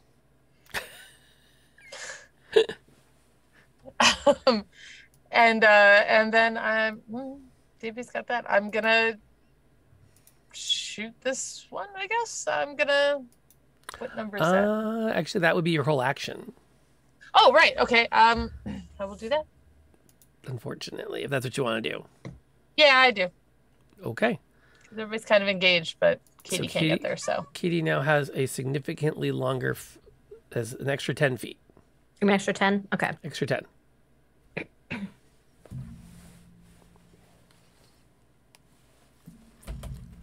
For an hour. For an hour? For up to an hour. Super fast. Y'all not Speaking of getting away which, this time. It is your action. Okay.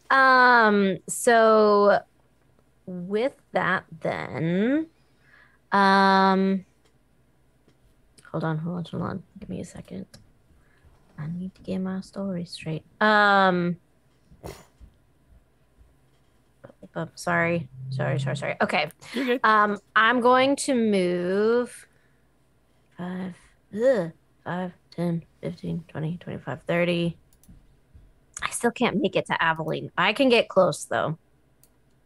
Okay, You go, well, your move's 30, right? Yeah, but then I would have 40. Yeah, with so you can get right to the back line. 5, 10. Yeah, you can get to the one guy. So you can get right there. Okay. So wait, right here? Yep. Okay, sure. I'll get right there. Okay. And then I will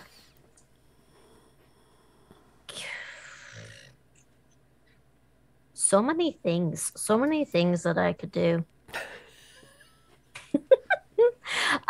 Okay, but no, I'm gonna cast Cure Wounds. Not Cure Wounds. Prayer of Healing to Avalyn, myself, and JB. Oh wait, no, JB's out of my range, isn't? Nope, 30 more feet. Okay, yeah. So I'll do that. At second level. Okay. So let me cast that. And everyone gets 13 points of healing back.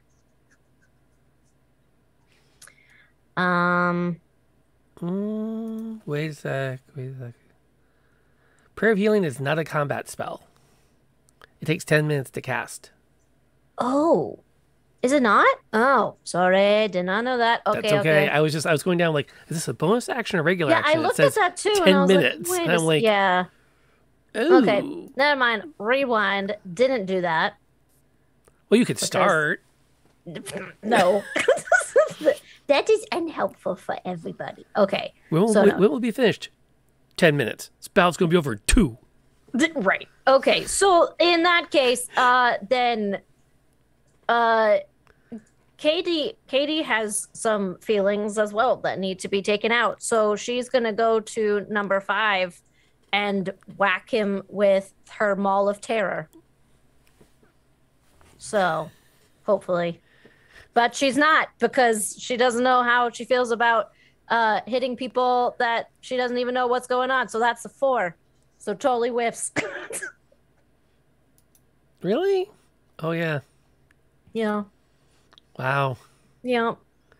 That's unfortunate. Yeah. She didn't put her heart and soul into it. She didn't believe in it, so.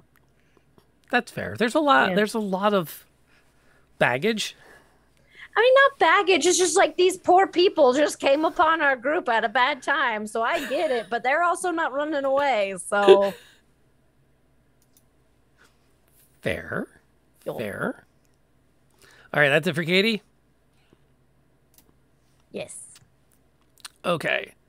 Oh, JB's a problem. We have to take care of JB.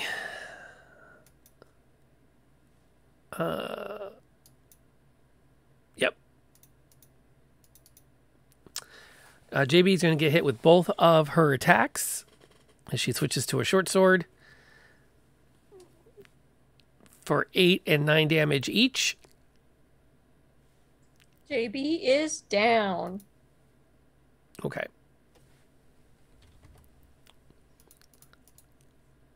And then I think she's going to read the room. She's going to take her move action to go that way.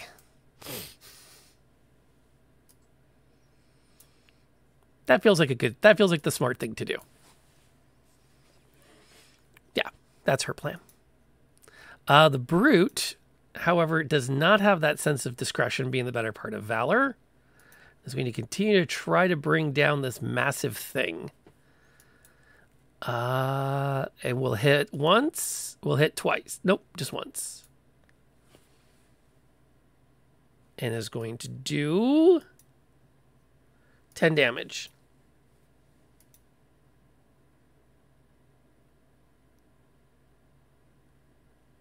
Okay. I wasn't sure what was going to happen there, but all right.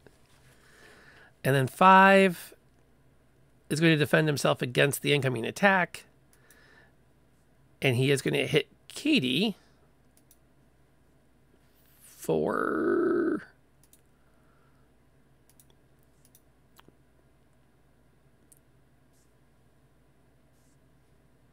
10. I'm going to reduce that with my interception. Okay. So it'll be minus 1d10 plus 3. Okay. Don't hit Mom. Now, to be fair, she tried to crush him with a... So she takes 4.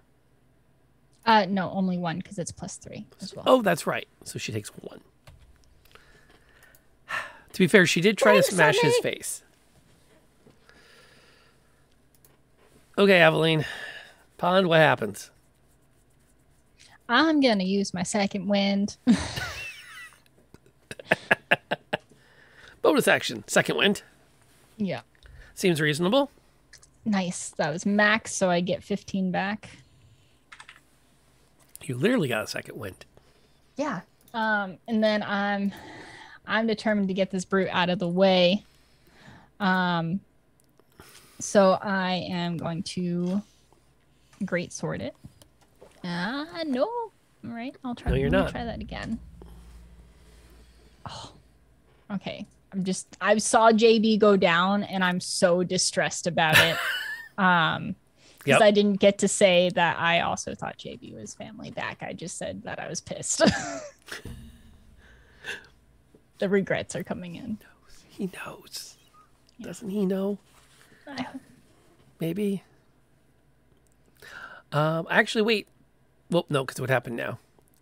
Because now everything that happens on 15 happens. So that includes Fukan is still using the assist action, or is he going after the last zealot? He's going to go after the last zealot. If he can just... he just wants him not to run any farther. Okay, the zealot is down. So Fukan takes care of that guy. Which then takes us over to Sam. Okay. So I am going to oh god. Okay. Oh, I did not mean to grab myself. I was just trying to check distance. I am going to run up and expend a repair on JB. So I'm going to run up to him, and it's 2d8 plus 3. Okay.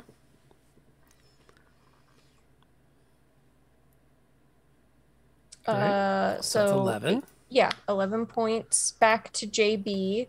Check. And then I'm going to, and I don't know if this is, it's not concentration. Great. So I'm actually going to tap him with a warding bond. And I'm going to say, you got this, buddy. And I'm going to send him on his way. But that's my whole thing. It lasts an hour. So the spell is a willing creature you touch and creates a mystic connection between you and the target until the spell ends. While the target is within 60 feet of you, it gains a +1 to its AC and saving throws. It has resistance to all damage. Also, each time it takes damage, you take the same amount of damage. The spell ends if you drop to 0 hit points or if you and the target become separated by more than 60 feet. Okay. It's a lot. I know. It's a lot. Yes, let's please multi-class into barbarian. Let's make this more interesting. Yes, but he has resistance to all damage is the main thing, and a +1 to AC. So then he is going to go and smash the face in of this archer. Oh, he's pursuing. Yes. Okay. Not getting away. You don't kill my vending machine and get away with it. Okay. So he has a +6. Okay. 15. Does 15 hit? 15 is not going to hit. Okay. Well, he's there. That's it. That's it. Syb. Okay, I'm going to take out that archer. I'm going to cast Hunter's Mark on him first. Okay. And if I calculated correctly, he's only about 90 feet, so that's well within range. Oh, dirty 20, so that's 27. Yeah, damage? 8, but I need to do Hunter's Mark. Yep. 12. Okay. Still good. I'll shoot him again. Okay. Oh, that was an 11. No, it was a 3. Hit. Well, it was a 3, but with the +8. Oh, is the +8 only on the one? Oh, well. It didn't hit either way. It did not hit either way. Whatever I got. That's fair. Is Syb moving up into the area, or is she chilling out where she is? I'm going to move up. Okay. Then I'll just move my full range towards, Thank you. No problem. We're finally coming back around to Katie. And okay, what's happening? So after that last whiff, Katie is going to come up to the brute, and is going to try to cast Inflict Wounds at first level. So she's going to try to grab the brute's arm. Okay. And that should... Oh. 12? No, that won't do it. That won't. That didn't look like a 12 on my dice. That was weird. Okay. Or a 6 on my dice. Whatever. Katie's just whiffing. Yeah. Trying to see if there's anything else that... Nah, nothing else that she can do at this point.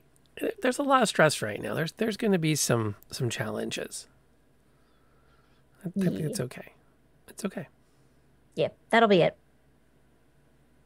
It's okay. All right, and that takes us around to them. The archer, being in the situation she is in, is going to take her disengage move, and again get out of dodge. So, yoink. She is not hanging around for this fight. The brute doesn't care. So he is going to continue to try to bring this massive thing down for the glory. He's gonna land one hit for 10. Actually, because he does that, Katie is going to use her reaction. And wait, hold up, I missed it. The sentinel attack. There it is. Sorry, it's been a while. Sentinel attack. So I get to use my reaction to make a melee weapon attack against the creature. You do. So I will try to use the Maul of Terror again and try to whack him. God damn it. Never mind. This is a natural one. You can use the fate dice. Reroll. Yeah, there's some fate dice. Everyone wants to see you re-roll it. Come on. Reroll. Yep. I guess it can't get worse, right? No. All right. Wait. Change your dice. Change your digital dice out. Oh, how do I do that quickly? I don't know how to do that quickly, so I won't do that. Okay. Sorry. It knows it's going to get changed. I'll refresh the page. How about that? Yes. There you go. Yeah. That's like changing the dice. Yep. Okay. All right. Let's try that again. That All should reset the RNG seed. So not enough. Katie is just gonna sit this one out, y'all. Katie's just really tired. It's been a long day. Okay, but NLK, go to collections and go to my dice and change your freaking dice. Okay, out. I will. Okay. They're banished. No more enlightenment dice. New dice.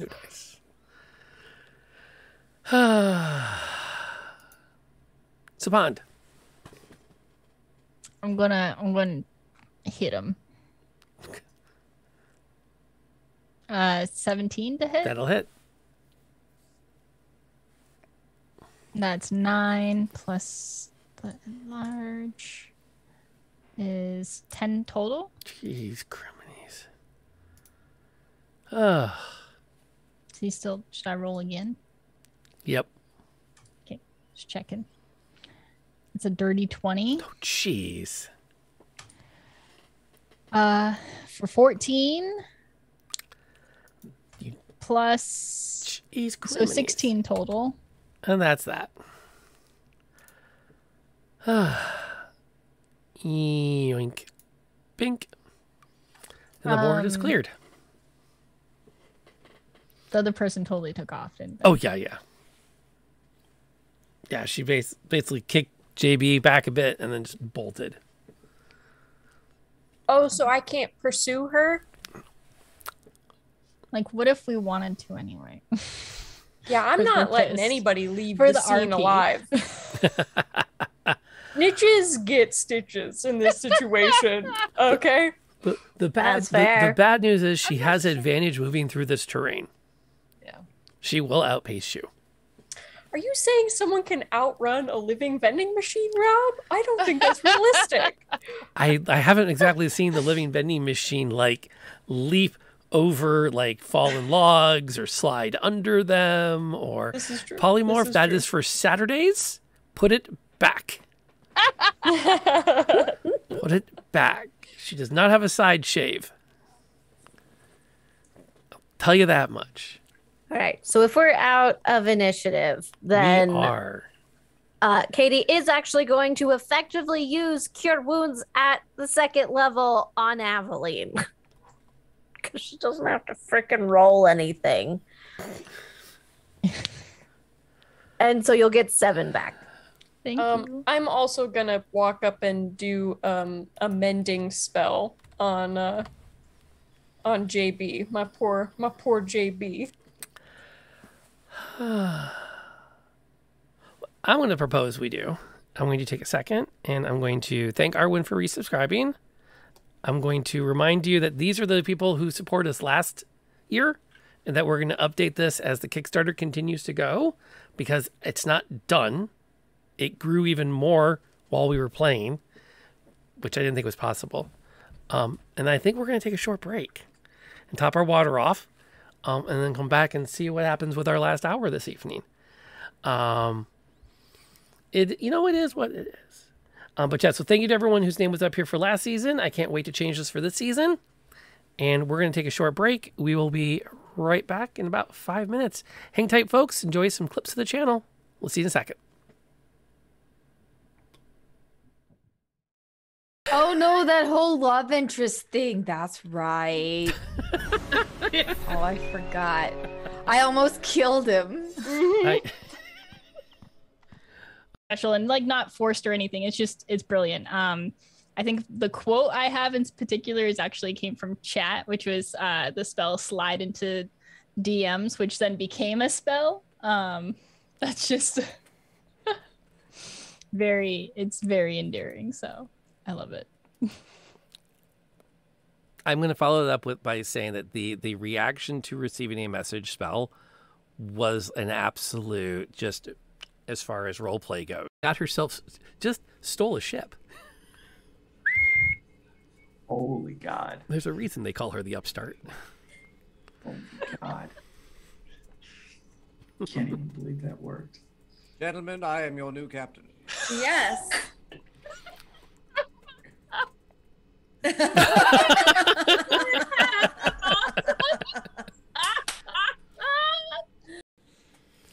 And that is that weird, sickly smell in the air.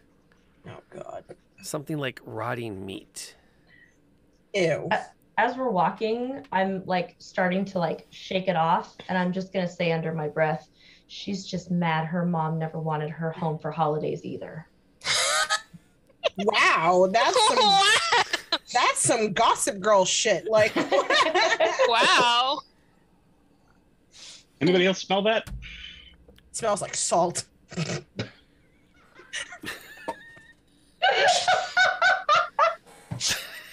Smells like tea to me. Not what I meant. Right. If you didn't know that was one of our clips, that's going in there.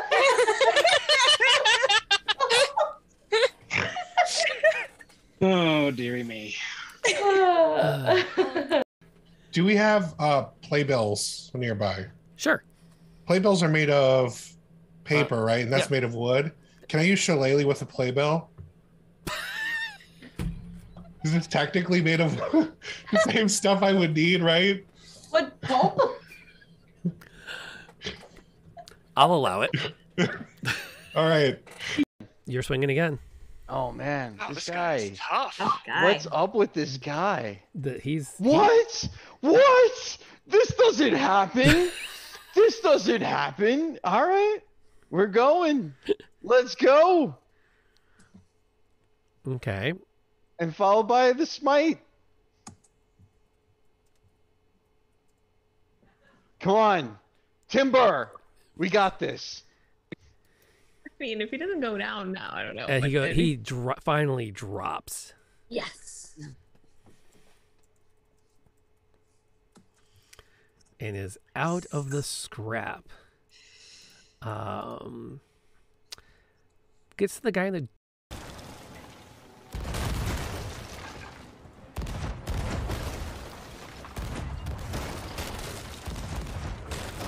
Oh, jeez. Boy, that sucks. Boy, I feel bad for him. Like, hey. I've never seen this before. Unspeakable brutality. Yeah, a little closer. Go to the right. Oh no, I dropped down. Oh no, I'm under us. I think they're sinking. Yeah, they're Okay, drop the anchor so we can collect our stuff. Having taken a holy order of some kind and other oaths. I'm thinking like an elven, like really.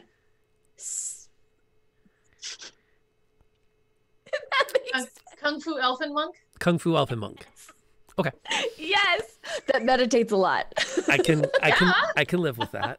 Because elves don't have to sleep as much, so totally right. Why am I here? I legit have been screaming this entire time. So you know what? What is the health of everybody You're also right now? full health. You want to like come All right, back and join everyone's the battle? full health. Like, no, we're not. The rest All of right. us are like highly injured. You're on the Yeah, we're outside all full hurting health. You wanna, pretty like, bad. help The out a jam little board bit? says that everybody's. Oh, refresh. Refresh Never mind. that. Yeah. Like, Yeah. Ember's alive because I just healed for 12. Show us that 12 out of 41. You were like literally farting seeing around full on the health outside of this the circle. entire like, time, "Come weren't you, join Yansen?" me. I'm full health. Y'all, Shut I'm up, having a didn't picnic have a over here. spot on the jam of the thing, and I was just like, oh, I don't know. I think we broke the. Way. Yeah, that's kind of where I'm going. Like, do we think it's gonna follow us? Yeah, can I'm we sure it will. run it? Yeah, I was gonna say, can we outrun it, or is it like something that's just gonna follow us no matter where we go? I don't think we can outrun it. I mean, it's not going to come any closer for a bit. Yeah, I agree. I think we're gonna have to fight Well, it. we out. can take shelter in the smoldering ruins, right? Because I don't know if that's gonna help. We It's don't probably know what's in the smoldering ruins. Well, it couldn't be any worse than this. We could Oh come yes, across- it could. We could come across like another giant creature, and then we're fighting two at the same time. And then But it's it terrible. could be like Godzilla versus King Kong. So if we run into something even nastier, maybe it won't want to eat us. It'll go after the other thing because they're legends and they have to fight. That's how that works. No, or they team up against us. You've had a very fortunate life, haven't you? Yeah. Yes. So we assume this guy is bad. Oh, he's super bad. Well, you know. Okay, that's all I needed to know. I mean, he Good. keeps on trying have- to. He's a dick. He keeps on trying to coerce Irina into coming up to his castle and fucking die, become a vampire lady, and she's not into it. Well, I mean, you know, okay. Punch the. No, I know that's a bad idea. There is so much nope surrounding this trap. I am not here for an amulet. I am here for a traumatized rogue. Let's get the fuck out of here. Oh, I'm sorry. That's two. Well, I wasn't really concerned about the amulet. I just thought that. I'm heading that way. I'll tackle her. There we go. And we're back out. Just happened to work out perfectly with that clip. Okay, so before we went on break, we had a very interesting moment where people here to kill somebody mostly got themselves killed. Which leaves you now standing. The rain is starting to slow back down to that annoying drizzle. That's like it's enough that everything is wet, but not enough that you feel a need to get an umbrella or get under cover. It's that kind of just gross intermediate rain. Katie is going to look at literally the bodies on the ground, and look up at Avalyn and say, should I cure one to know what they wanted, or are we good? I feel like this is not my call. They honestly seemed like they wanted to get us. Or they They could have just- wanted to get Ted. Ted screwed over so many people, and they could have been trying to get at Ted. Because who knows however many other people he hurt. But if you don't want to and you feel good about it, we don't I need don't to think know. it's a terrible idea. Also, you are now back to regular Avalyn because it only lasts 1 minute.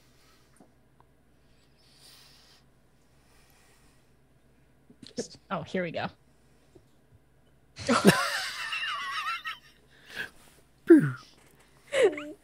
It's too good. I'm gonna fix it because it won't be comfy otherwise. Okay. Yeah. Go ahead. I was gonna say if we wanted to tie one up first and then maybe bring them back. Not a terrible idea. Just to know what they were doing. I know that Sam, I know that you had said no survivors, and I want to respect that. I feel like it's very possible if they knew where Ted was going to be. I don't know how they knew where Ted was going to be, but this could very much have been a group for Ted. I mean, I more so meant anyone who attacks JB does not need to survive. Oh, I totally agree with you. That is why I am asking before we do anything. I feel That totally one fine didn't leaving this attack entire... JB. Huh? That one didn't attack JB, so we could bring that one back. Is that the Grunt or the Brute? The Brute never hit JB, so... Okay. I might Katie's gonna punch look him in the face again, but just not to the point of unconsciousness, please. We do need to actually talk to him. that's fair. So, which one? The Brute or the Grunt? I feel like the Brute would know more, but the Grunt Brute would might be too easier stubborn. The Brute did take the longest to go down. Yeah. Right. And the Brute seemed very he was very determined to try and kill me, which means I would assume less willing to give up information. It definitely seemed to become a prize, like a You trophy were situation. huge. Yeah. You're a formidable foe. You're always a formidable foe. Yes. But Yeah, that was cool though. Also, I'm sorry I didn't ask your permission first. No, that's I could do that. Wait, does it matter? Does it matter? Are they gone? Are they all dead? At this point, yeah, they're gone. Oh, well, All right. Never mind then. The Do you decision have race easier. dead?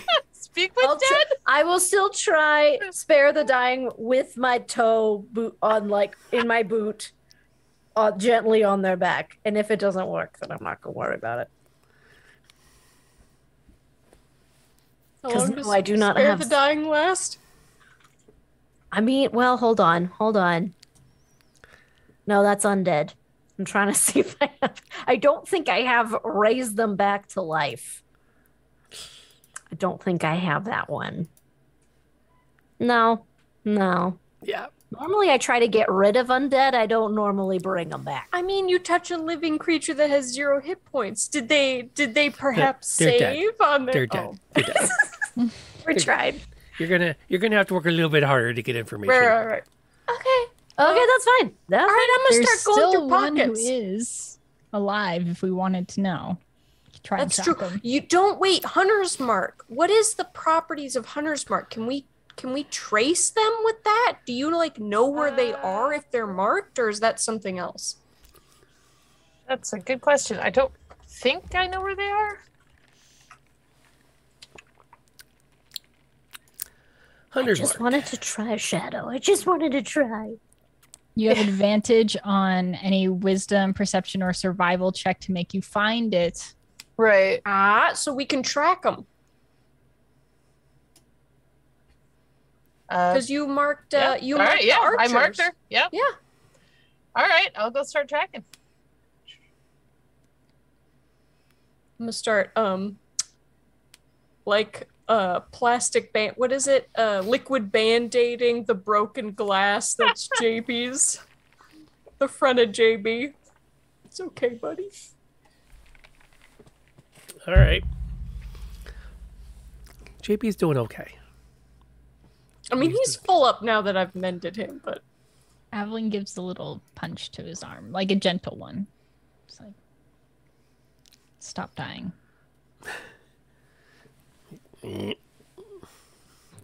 Okay, Tiffany, I need you to roll me a survival With advantage? with advantage.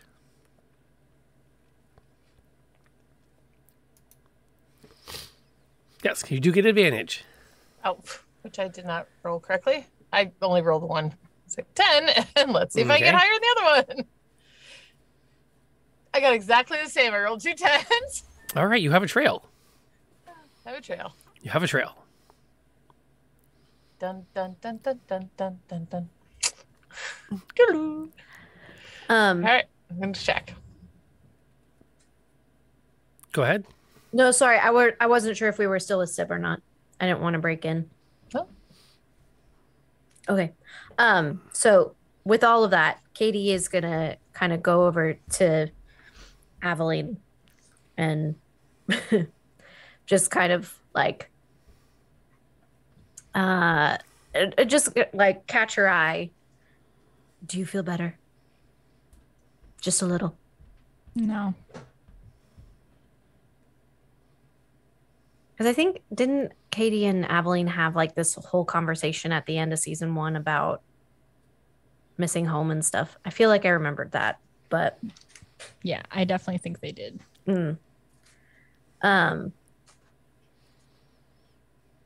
Syb knows what she did, and she's sorry. But you are right in your anger and your frustration. Just know that she also knows. That's good, at least. It's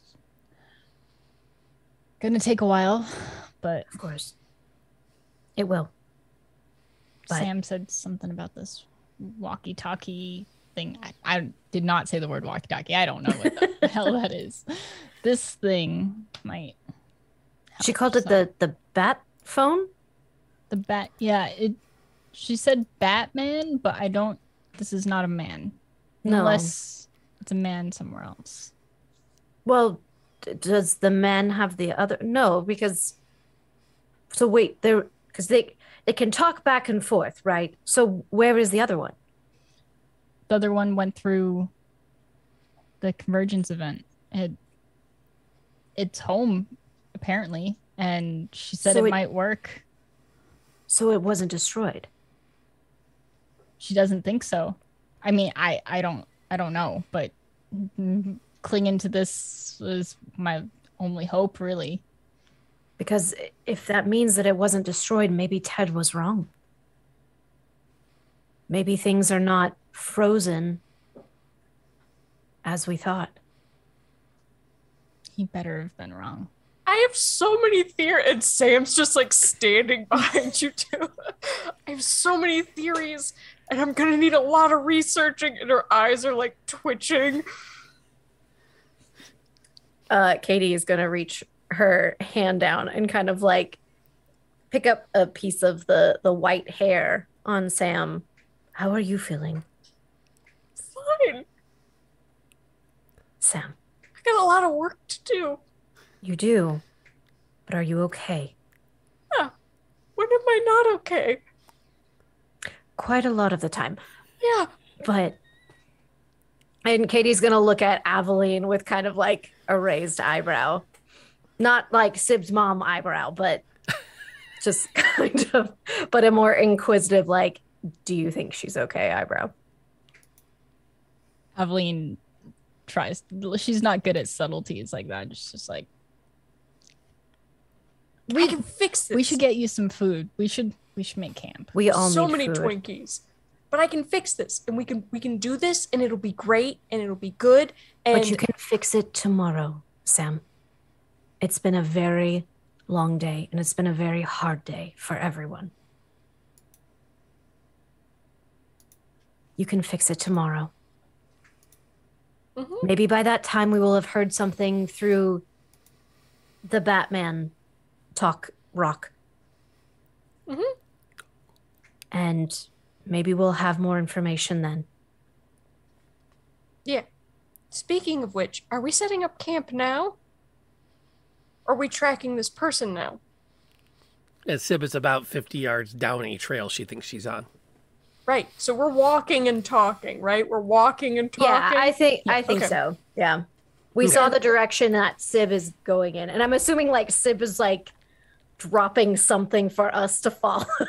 Or like Fukan keeps coming back. Like, come on, come on. I just picture Fukan like instead of flying, just kind of walking like a duck, just like. Yeah, that's so cute.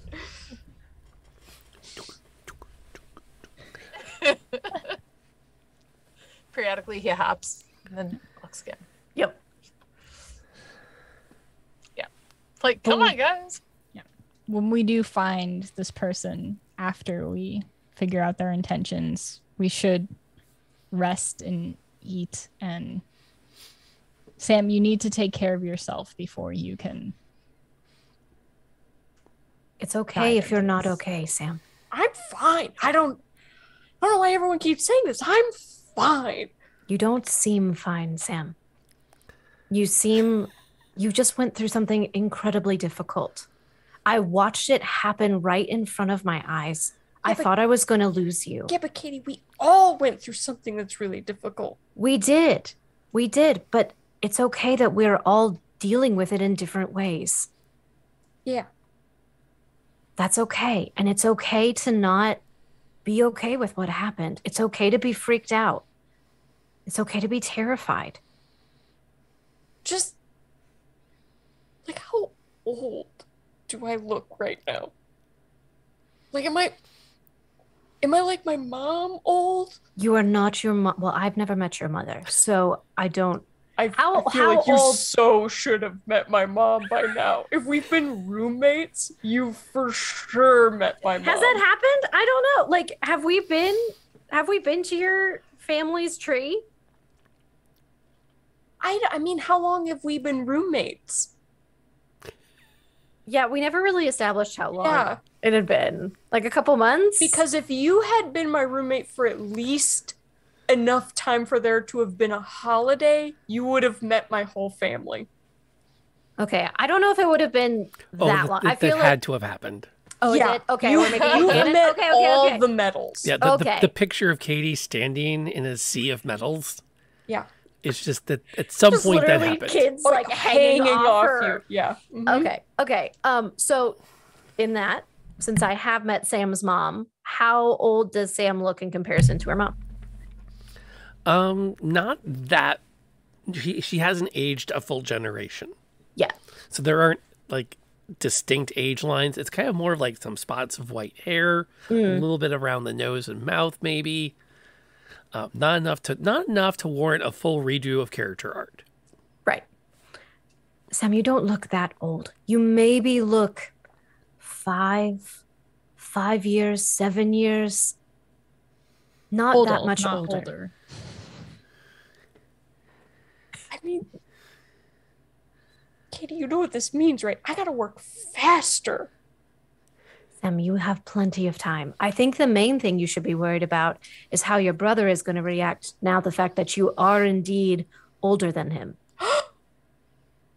Yes. I'm I the know. older twin now. You are. Oh, he's gonna hate it. He is. I love it.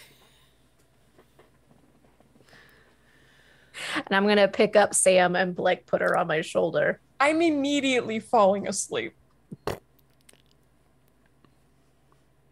You follow Syb's trail as long as she can. Syb starts to lose track of where it's going.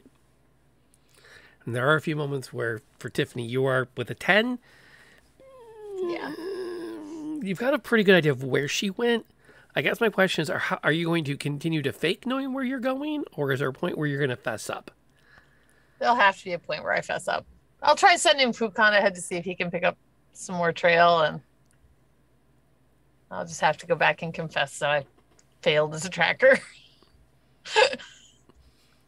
There are a couple of places you could identify as a good spot to claim it. There's a small river that she looks like she may have jumped across.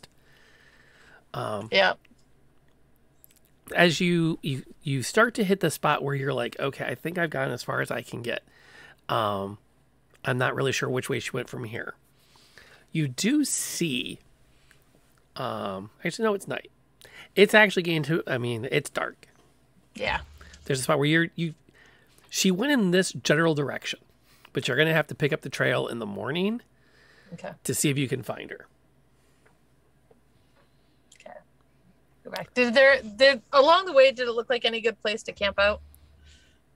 Or at least going back to find them, does it look like there's any good place I'm passing? Yeah, it's a good spot next to this river. You could make camp here. There's fresh water. It's clean. It's cool. It's a good spot. Go back and find them. I lost her when she crossed the river. Sorry. But I did find a good camp spot if we want to rest. I think we need a rest. Looking at Sam falling asleep on Katie, which I just think is a good idea. Down Katie's armor, just gonna reach over and tip Sam back up so she's not sliding down. That's all right. Like toddler at Disney World passed out. Yes. You know what I mean? Yeah. Just full on red face. That's fine. We will make camp and then maybe we can pick up the trail or figure out what we need to do in the morning. Yeah. Yep. And there's fresh water. It's a good shady spot. It's flat. It's nice. We can take a bath in the morning. That would be amazing. Probably a good idea. I don't think we've taken a bath in a long time. Bath. I don't think I've brushed my teeth in weeks. Oh god. Just find some mint and chew on it. It's right? Do it. Wait, JB has gum in his vending machine. How does he not have a toothbrush and toothpaste? He's got some dentine in there. Yeah. Before we go to bed, though, like maybe while we're setting up camp and everything, Aveline, we should figure this is a one a day situation with the walkie-talkie that you had, the Batman walkie-talkie. We could call it something else, but it's the fact that this one was not destroyed. Like, you press the button, you know how you hear static? That means the other one is still connecting. So, we get a one a day message. This is sitting somewhere in the convergence on your world. We should probably figure out a message to send, and I'm not very fluent with your world or what you would think a message should be if someone should happen upon it. But we get is sending a specific amount of words? I think it is. Is that like 25? Think. Where's that message? Message is unlimited, but that is because it is a cantrip with a short range. Sending is interplanal and is limited as shadow comments as well to 25 words. Yes. So we need to come up with a something that we can say every day that's 25 words until someone responds. 25 words. Okay. And you said that your planet has no magic, right? So we don't want someone thinking that it's... what would a magical item be considered if you heard a voice coming from a rock before you knew magic was a thing? What could you say to, that it's not cursed or possessed or they're going mad? I guess if we just make it clear that if it's coming from me, and because so your name is recognized across your world in the area that it dropped. In the area, yeah, it was my camp. It was the whole army. Yeah. So maybe start with, this is Aveline, and then a stop. Bring to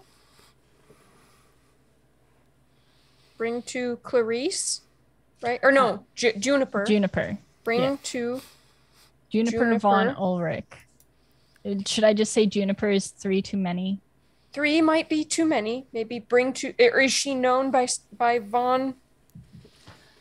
Is she known by Juniper? She's known by as June. Bring to June. Stop. So that's 1, 2, 3, 4, 5, 6. Thank you for doing the counting. I'm not very good at it. It's okay. I just think we should get this right because it might be. I don't know how long it will take for someone to find this if it dropped in the middle of the woods. I don't want to get your hopes up, but it might be never. But it might be soon.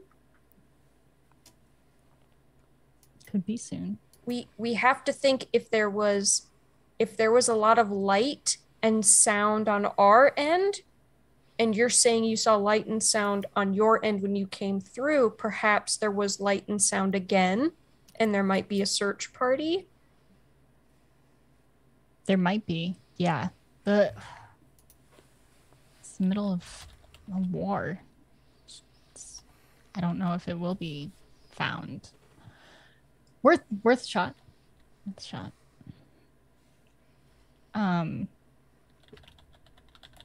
I think just sending out the message to get this to her. Okay, so I'm going to say I'm alive. Press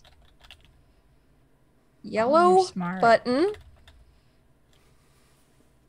once a day.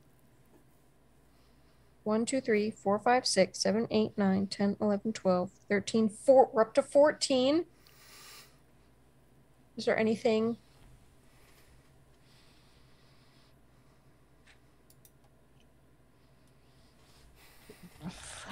Do we need to say that only 25 words is allowed? Maybe, yeah. 20. Not good at them. What if you do numbers count as numbers, or do they count as 2 words? So would 25 be 2 words or 1 number?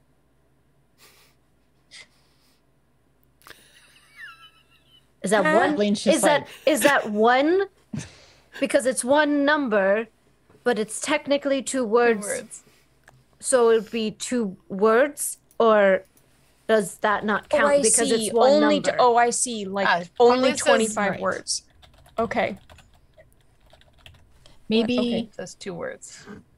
Send short message. What if the hyphens in the middle of words? Could we hyphen everything and then just do one long word? Is the 25 is 2 separate words? It's 2 separate. That's technically fine. it would be. Technically it's 2 words. Yeah. Okay. Look, we can get real Twitter on this and make it very short. If it helps. Avalyn's just like, what's a hyphen? What's a word? Okay, well, DM suggestion: count it as 2 words so that you don't err on the wrong side of the cosmic rule set. We're up to 18. So we have this is Aveline, bring to June, I'm alive, press yellow button once a day, 25 words only. 18. Do they need to hold the yellow button when they're talking? Or just press it? They just have to press it. Okay. Well, hold yellow button once a day. Hold. Yes. Hold. What if you said hold yellow button to say 25 words once a day? Should we say more or less? I counted my fingers. I still don't know how much it was. Yeah, we might need to also make it clear that those. She's smart. She'll know. But yes. I think she'll know. That sends a message back, I guess. Hold to transmit. It's like writing an army field manual. It's trying to figure out your telegram. Okay, I'm alive. To respond, hold yellow button once a day, 25 words only. So we have 1, 2, 3, 4, 5, 6, 7, 8, 9, 10, 11, 12, 13, 14, 15, 16, 17, 18, 19, 20. 5 more words.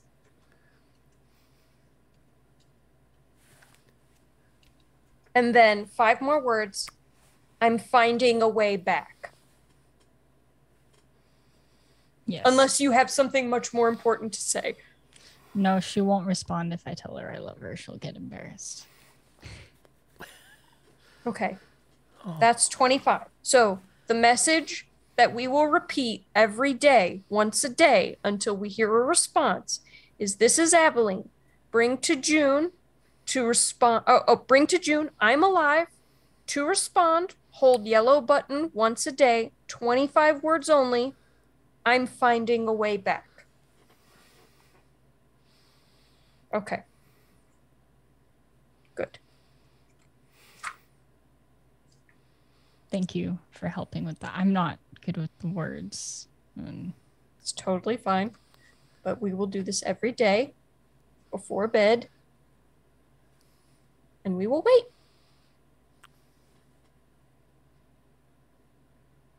Should we do it at night or should we do it in the day?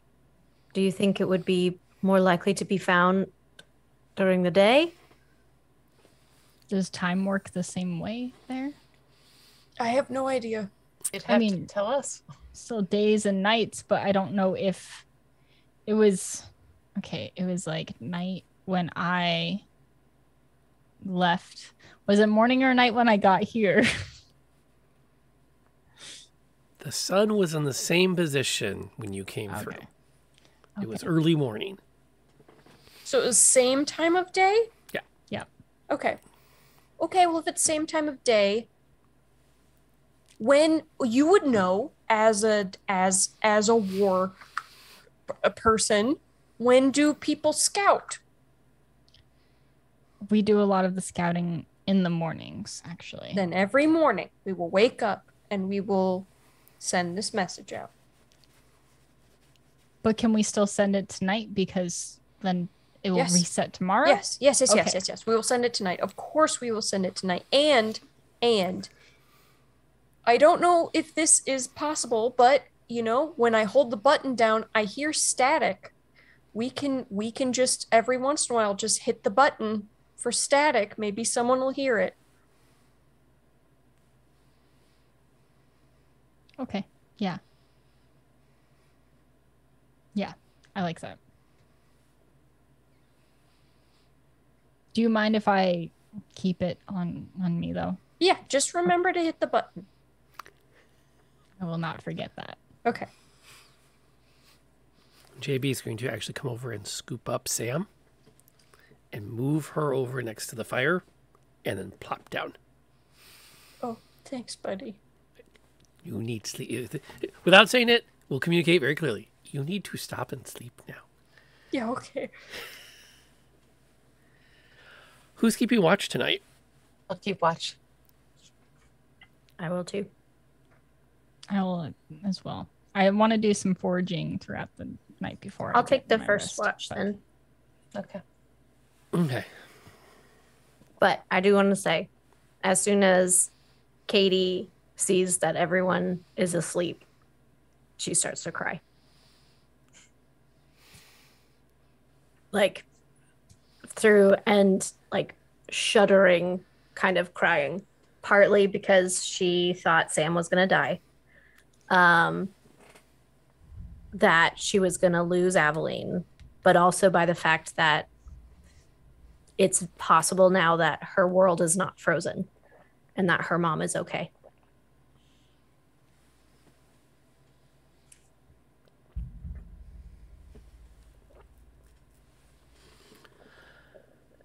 We kind of fade out on that moment as the night passes, with each person taking their turn. There's, I'm assuming, very few words spoken between the rotations, especially when it either comes time for Avalyn to wake Syb or vice versa, depending on how the shifts went out.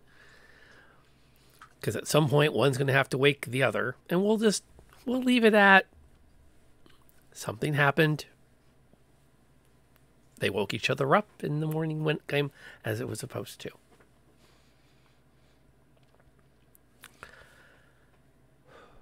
You have a chance to get on the road to start to get your bearings. What is your plan on the dawn? Bath. Yeah. Totally. Yeah. In the water. I'm going to see if I can find the trail, signs of the trail, but yeah, definitely bath. As a point of clarity, rivers in this part of the country are only about 6 feet wide. It doesn't matter. And about, you need to, okay. We got a bucket. As long as you're not picturing like diving in and swimming, No. we're all good. No, it's sweet, sweet, kind of sweet. like waist sitting on high. some rocks. And Yeah, waist high, sitting down, just Yep. like laying it. Yep. Cool. Rob, I am a gnome. I could take a Well, bath in a yes. puddle, okay? Yes. That's fair. That's fair. Where did Tam go? Splush. Yeah. Yep, there she is. Okay. Oh, and also long rest, right? Long rest. I just don't want to forget. Goodness. Also, another thing in the morning, as everyone's just kind of doing their stuff, Aveline wants to approach Sam with some berries that she foraged overnight, and says, "I think we can dye your hair with this." And she gestures to the white, like it wouldn't match perfectly with the red, but it would be kind of fun, like you are, and I know that was a lot for you to go through. And I'm okay. I appreciate it. I think I like the idea of dyeing my hair, that's fun. But I think I'm okay, and I think it's a good reminder. Reminder for you to slow down a little bit sometimes. A reminder to maybe, but also that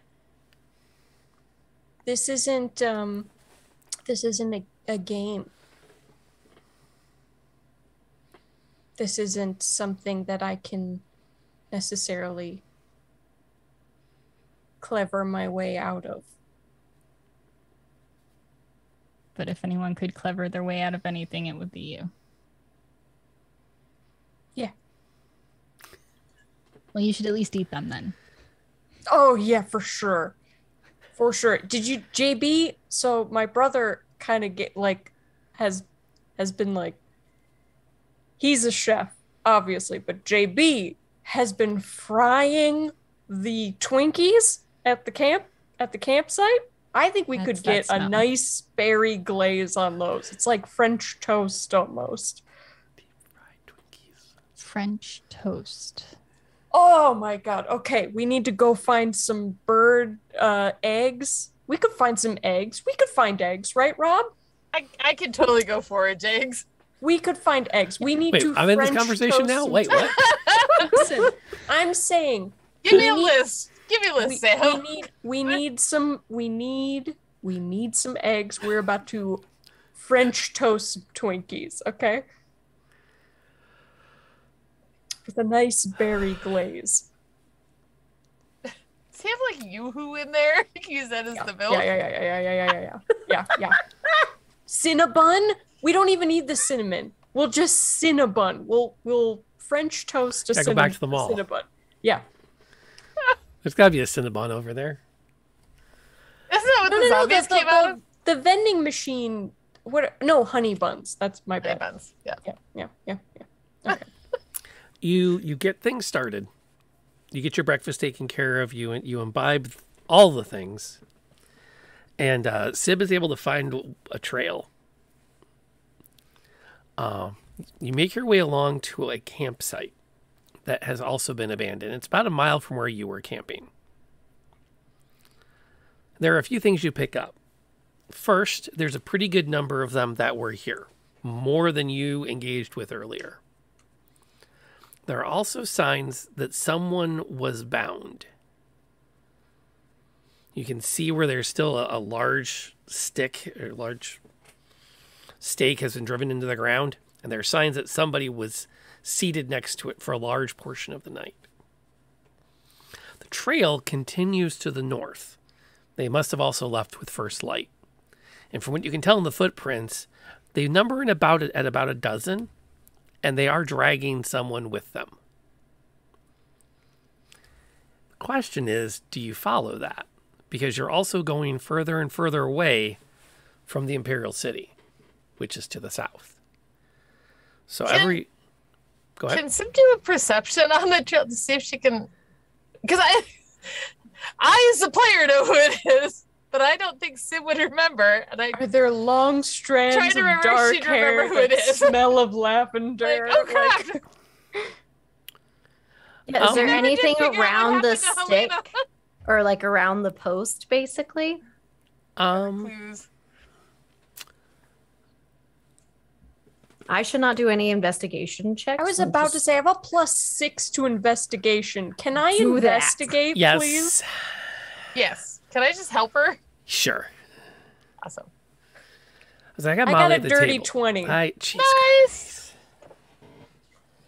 Well, this is it. See, it's not a session of D&D unless Molly rolls an investigation. That's just I how forgot that that works. I'm not Gargle tonight. Roll. Let me get the lowdown of that at some point. The investigation will... I'm going to give it to you this way.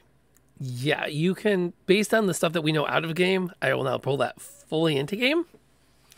Whoever these people are, they're very similar. The tracks match the battle scene at Helena's Watcher post.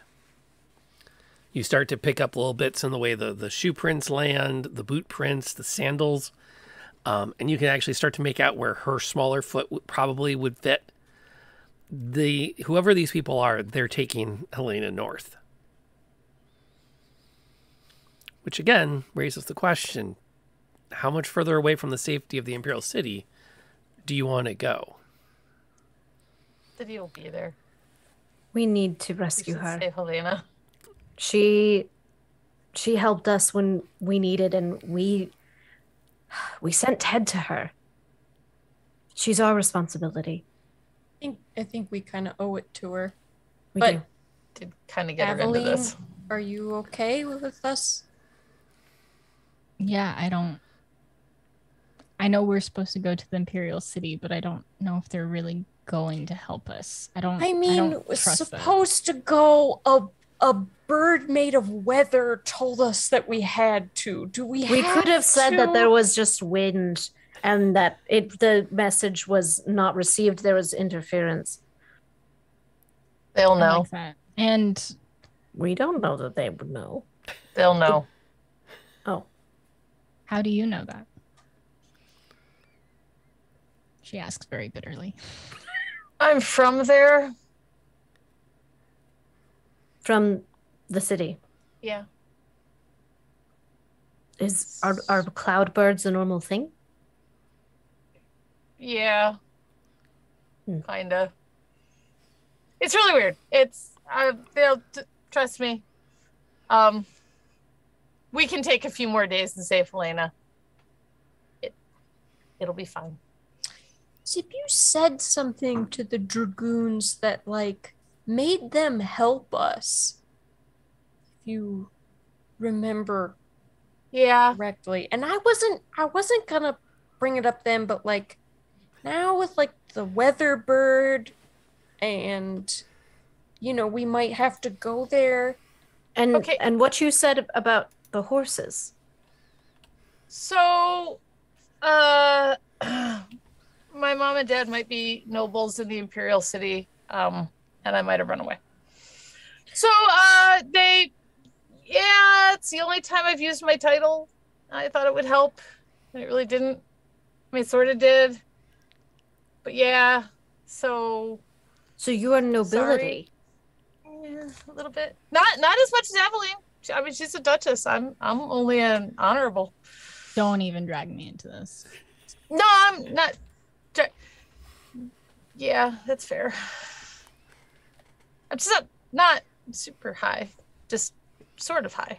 Do you think if we were, I mean, we need to save Helena first. Obviously, we need to save Helena first. But if we do go to the city, do you think that you could help us from falling into the wrong people or getting? My fear is getting all of our stuff stolen and them throwing us in a dungeon. That's where my mind goes. I don't think that needs to be your fear. I mean, I'm a small town. I live in a tree away from all civilization. So no, your biggest fear is probably being put into jobs that you maybe don't want. I mean, there might be jail. That's always the risk because they didn't decide we stole anything anymore. Those charges seem to have gotten dropped. So maybe as we go and try as diplomats, maybe it will not be dull. It won't be dull. And I'm sorry.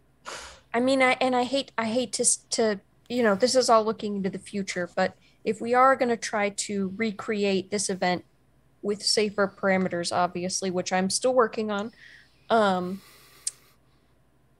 there's a lot of scientists there. We're gonna need a crystal, and the one we got was stolen from the Imperial City. So they'll probably have more. I can only assume, that they have more, and we need them. So it's a good place to start, as good as any. And they'll have scientists and libraries, and I could probably get you into those. Yeah, that'd be fantastic to see their resources. I have a feeling we're miles ahead of where they're at, though. Yeah, I think so. And I have a hard time thinking that the Imperial City feels any remorse over losing one life to cause a reverse of a convergence event. So I perhaps don't want to share that information with them. No, you definitely want to be careful what you tell them, but they probably can help us. You? Right. I think you guys will be fine. I might have some stuff I have to deal with. Okay. We will go with you. Yeah, we'll save Helena and we'll figure out a game plan, but we might actually have to come up with a real plan. Maybe. Right. And as you say that, there's a brief flash of shadow as the outline of a dragon passes over you. And we fade into the end of this week. Didn't forget about the dragon. He's not gonna let you forget about the dragon. Definitely a dragon, not just some friendly definitely a dragon person. No. Who knows what the dragons? Outer Dork, thank you so much for your ongoing support. Aww. Your support at the Kickstarter also was not unnoticed, and I actually appreciate everything you've done for us. So thank you so much for throwing the cheer and supporting the channel. It means a ton to us that you do that. It really does. It means a lot to all of us here. So thank you for that. And for those who don't know, you can see the Outer Dork himself on Sunday nights where we are playing through Ravenloft, which is a phenomenal module, one of my absolute favorites to run. So you should come back on Sunday night and see what's going on with that. And if you're not, then you should also be popping over to see, I think Pond probably has a game on Sunday night too. And she's an amazing DM, and you can watch her too. You can even double screen us. So you can just, do what you gotta do. Anyway. Very different vibes. Very. Gargle is from Sunday nights on Pond Street. Oh, I feel like I'm so in for it. Okay, so on that, let's go around the table with who we were, and what our star moment of the evening was. There was a lot that happened this week. No big surprise coming off of the emotional highs of last season. We're obviously going to be starting in a very similar spot. Well, I don't know if we can maintain it, and maybe we shouldn't. But we'll see what happens as we continue through the season 2 story arcs. Let's start with Molly for our wind downs. Hi everybody, I'm Barely Molly. I played Samantha Metal, the gnome artificer, and I'm very, very happy to be playing her again. I missed her very much. I didn't realize how much. And a star of tonight. There were a lot. The RP tonight, beautiful. But also, I have been dying to use enlarge on this party. And so, selfishly, I'm going to say it was me being able to enlarge Aveline tonight was incredible. I loved it. Beautiful. And I post a lot of art over on my Twitter, and I'm also playing Gargle, which we made a lot of references to tonight on Pond's channel on Sundays. So, yay! I'm going to hear a lot about that, I think. Pond? Hi everyone, that in the Pond. You can find me on Sunday, or I will be interacting with Gargle. It's the best. And I play Aveline, the human fighter. And my start, coming back to, this group and this set, this whole campaign. I love it. I really love playing with you all. The RP was outstanding. I think my star of the night was Syb's backstory, getting to get a peek into what's going on there. And yeah, it was really emotional and just I felt the panic and the outrage and, forced marriages and all that stuff. Ugh. So I'm really glad that we got a glimpse into that for sure. That's my star of the night. Which takes us to Tiffany. Hiya, I'm TS or Tiffany, and I play Syb. And my story, there are a lot of good ones, but I think starting an episode weeping is really just gotta win. That was really good. And the RP was amazing. But I gotta go with the backstory because that was just cool. And then blending so well into the present was awesome. Although really Katie is the mom. It's good too. And I'm not anywhere else currently. So, 23rd, Candlekeep. So 2 weeks. Yes. Right here. We get to get Jesse back onto the channel. We don't have our confirmation from Lenarius yet, but fingers crossed. And if we don't, we will soldier on without her if we must. Because that's too good of a group not to get together again. Because we're really doing it to see the Ember and the Mirror vibes. That's what it's really about. And then NLK. Hi, I am Nightlight Night or NLK. You can find me here on Twitch. Tonight I played Katie, who is apparently the mom of the group, with everybody with little Knoll backpacks. She's just trying to keep them all from killing people randomly for emotional therapy. But no, I actually really loved the interaction with Sam, JB, and Aveline. I think that was probably my star of the night about the family. Because really, family became the theme of tonight. First between Katie and Syb, and then with JB, Aveline, and Sam. And this even starting out at the beginning, talking about Syb's blood family, So I really thought that was cool, that was kind of an overarching theme throughout the entire episode tonight. Cool. And my name is Rob, aka Lantern Noir. I got to be everybody else. I have multiple stars for the night. I do want to take a second, and I'm going to shout these amazing people out one last time as one of my stars, because one of the things we did when we started these was we used Kickstarter to help pay for the overlay and to get everything into place. And y'all I've been saying are we going to make our goal or not? Man, I don't want to make promises I can't keep because these players mean a lot to me. And I like being able to show some support to them because this is something I do because I love it. It's not exactly something I'm retiring on.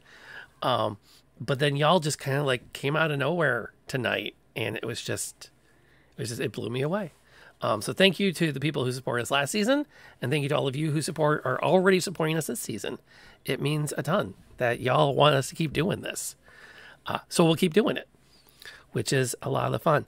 And then I think it was just a lot of fun to bring Syb's back story a little bit to the front, because we hadn't seen a lot of her story up until now. And ironically, Tiffany and I set aside time to get together to talk and plan. And after 3 hours of talking and hanging out, we had done neither planning. We had like a quick 5-minute exchange in the parking lot. I'm like, I think I know what we're going to do for that scene. And she says, do we need to meet? I said, I don't think we need to meet. Is it okay if I drop this? And she's like, yeah, that sounds something like they would do. And I'm like, cool, got the scene ready. And we are definitely bringing that halfling back. Yes, Bernard Puddlefoot is definitely going to make a return appearance at some point. His name never came up, but I had it ready. So thank you all for being out here tonight. It means a lot to us.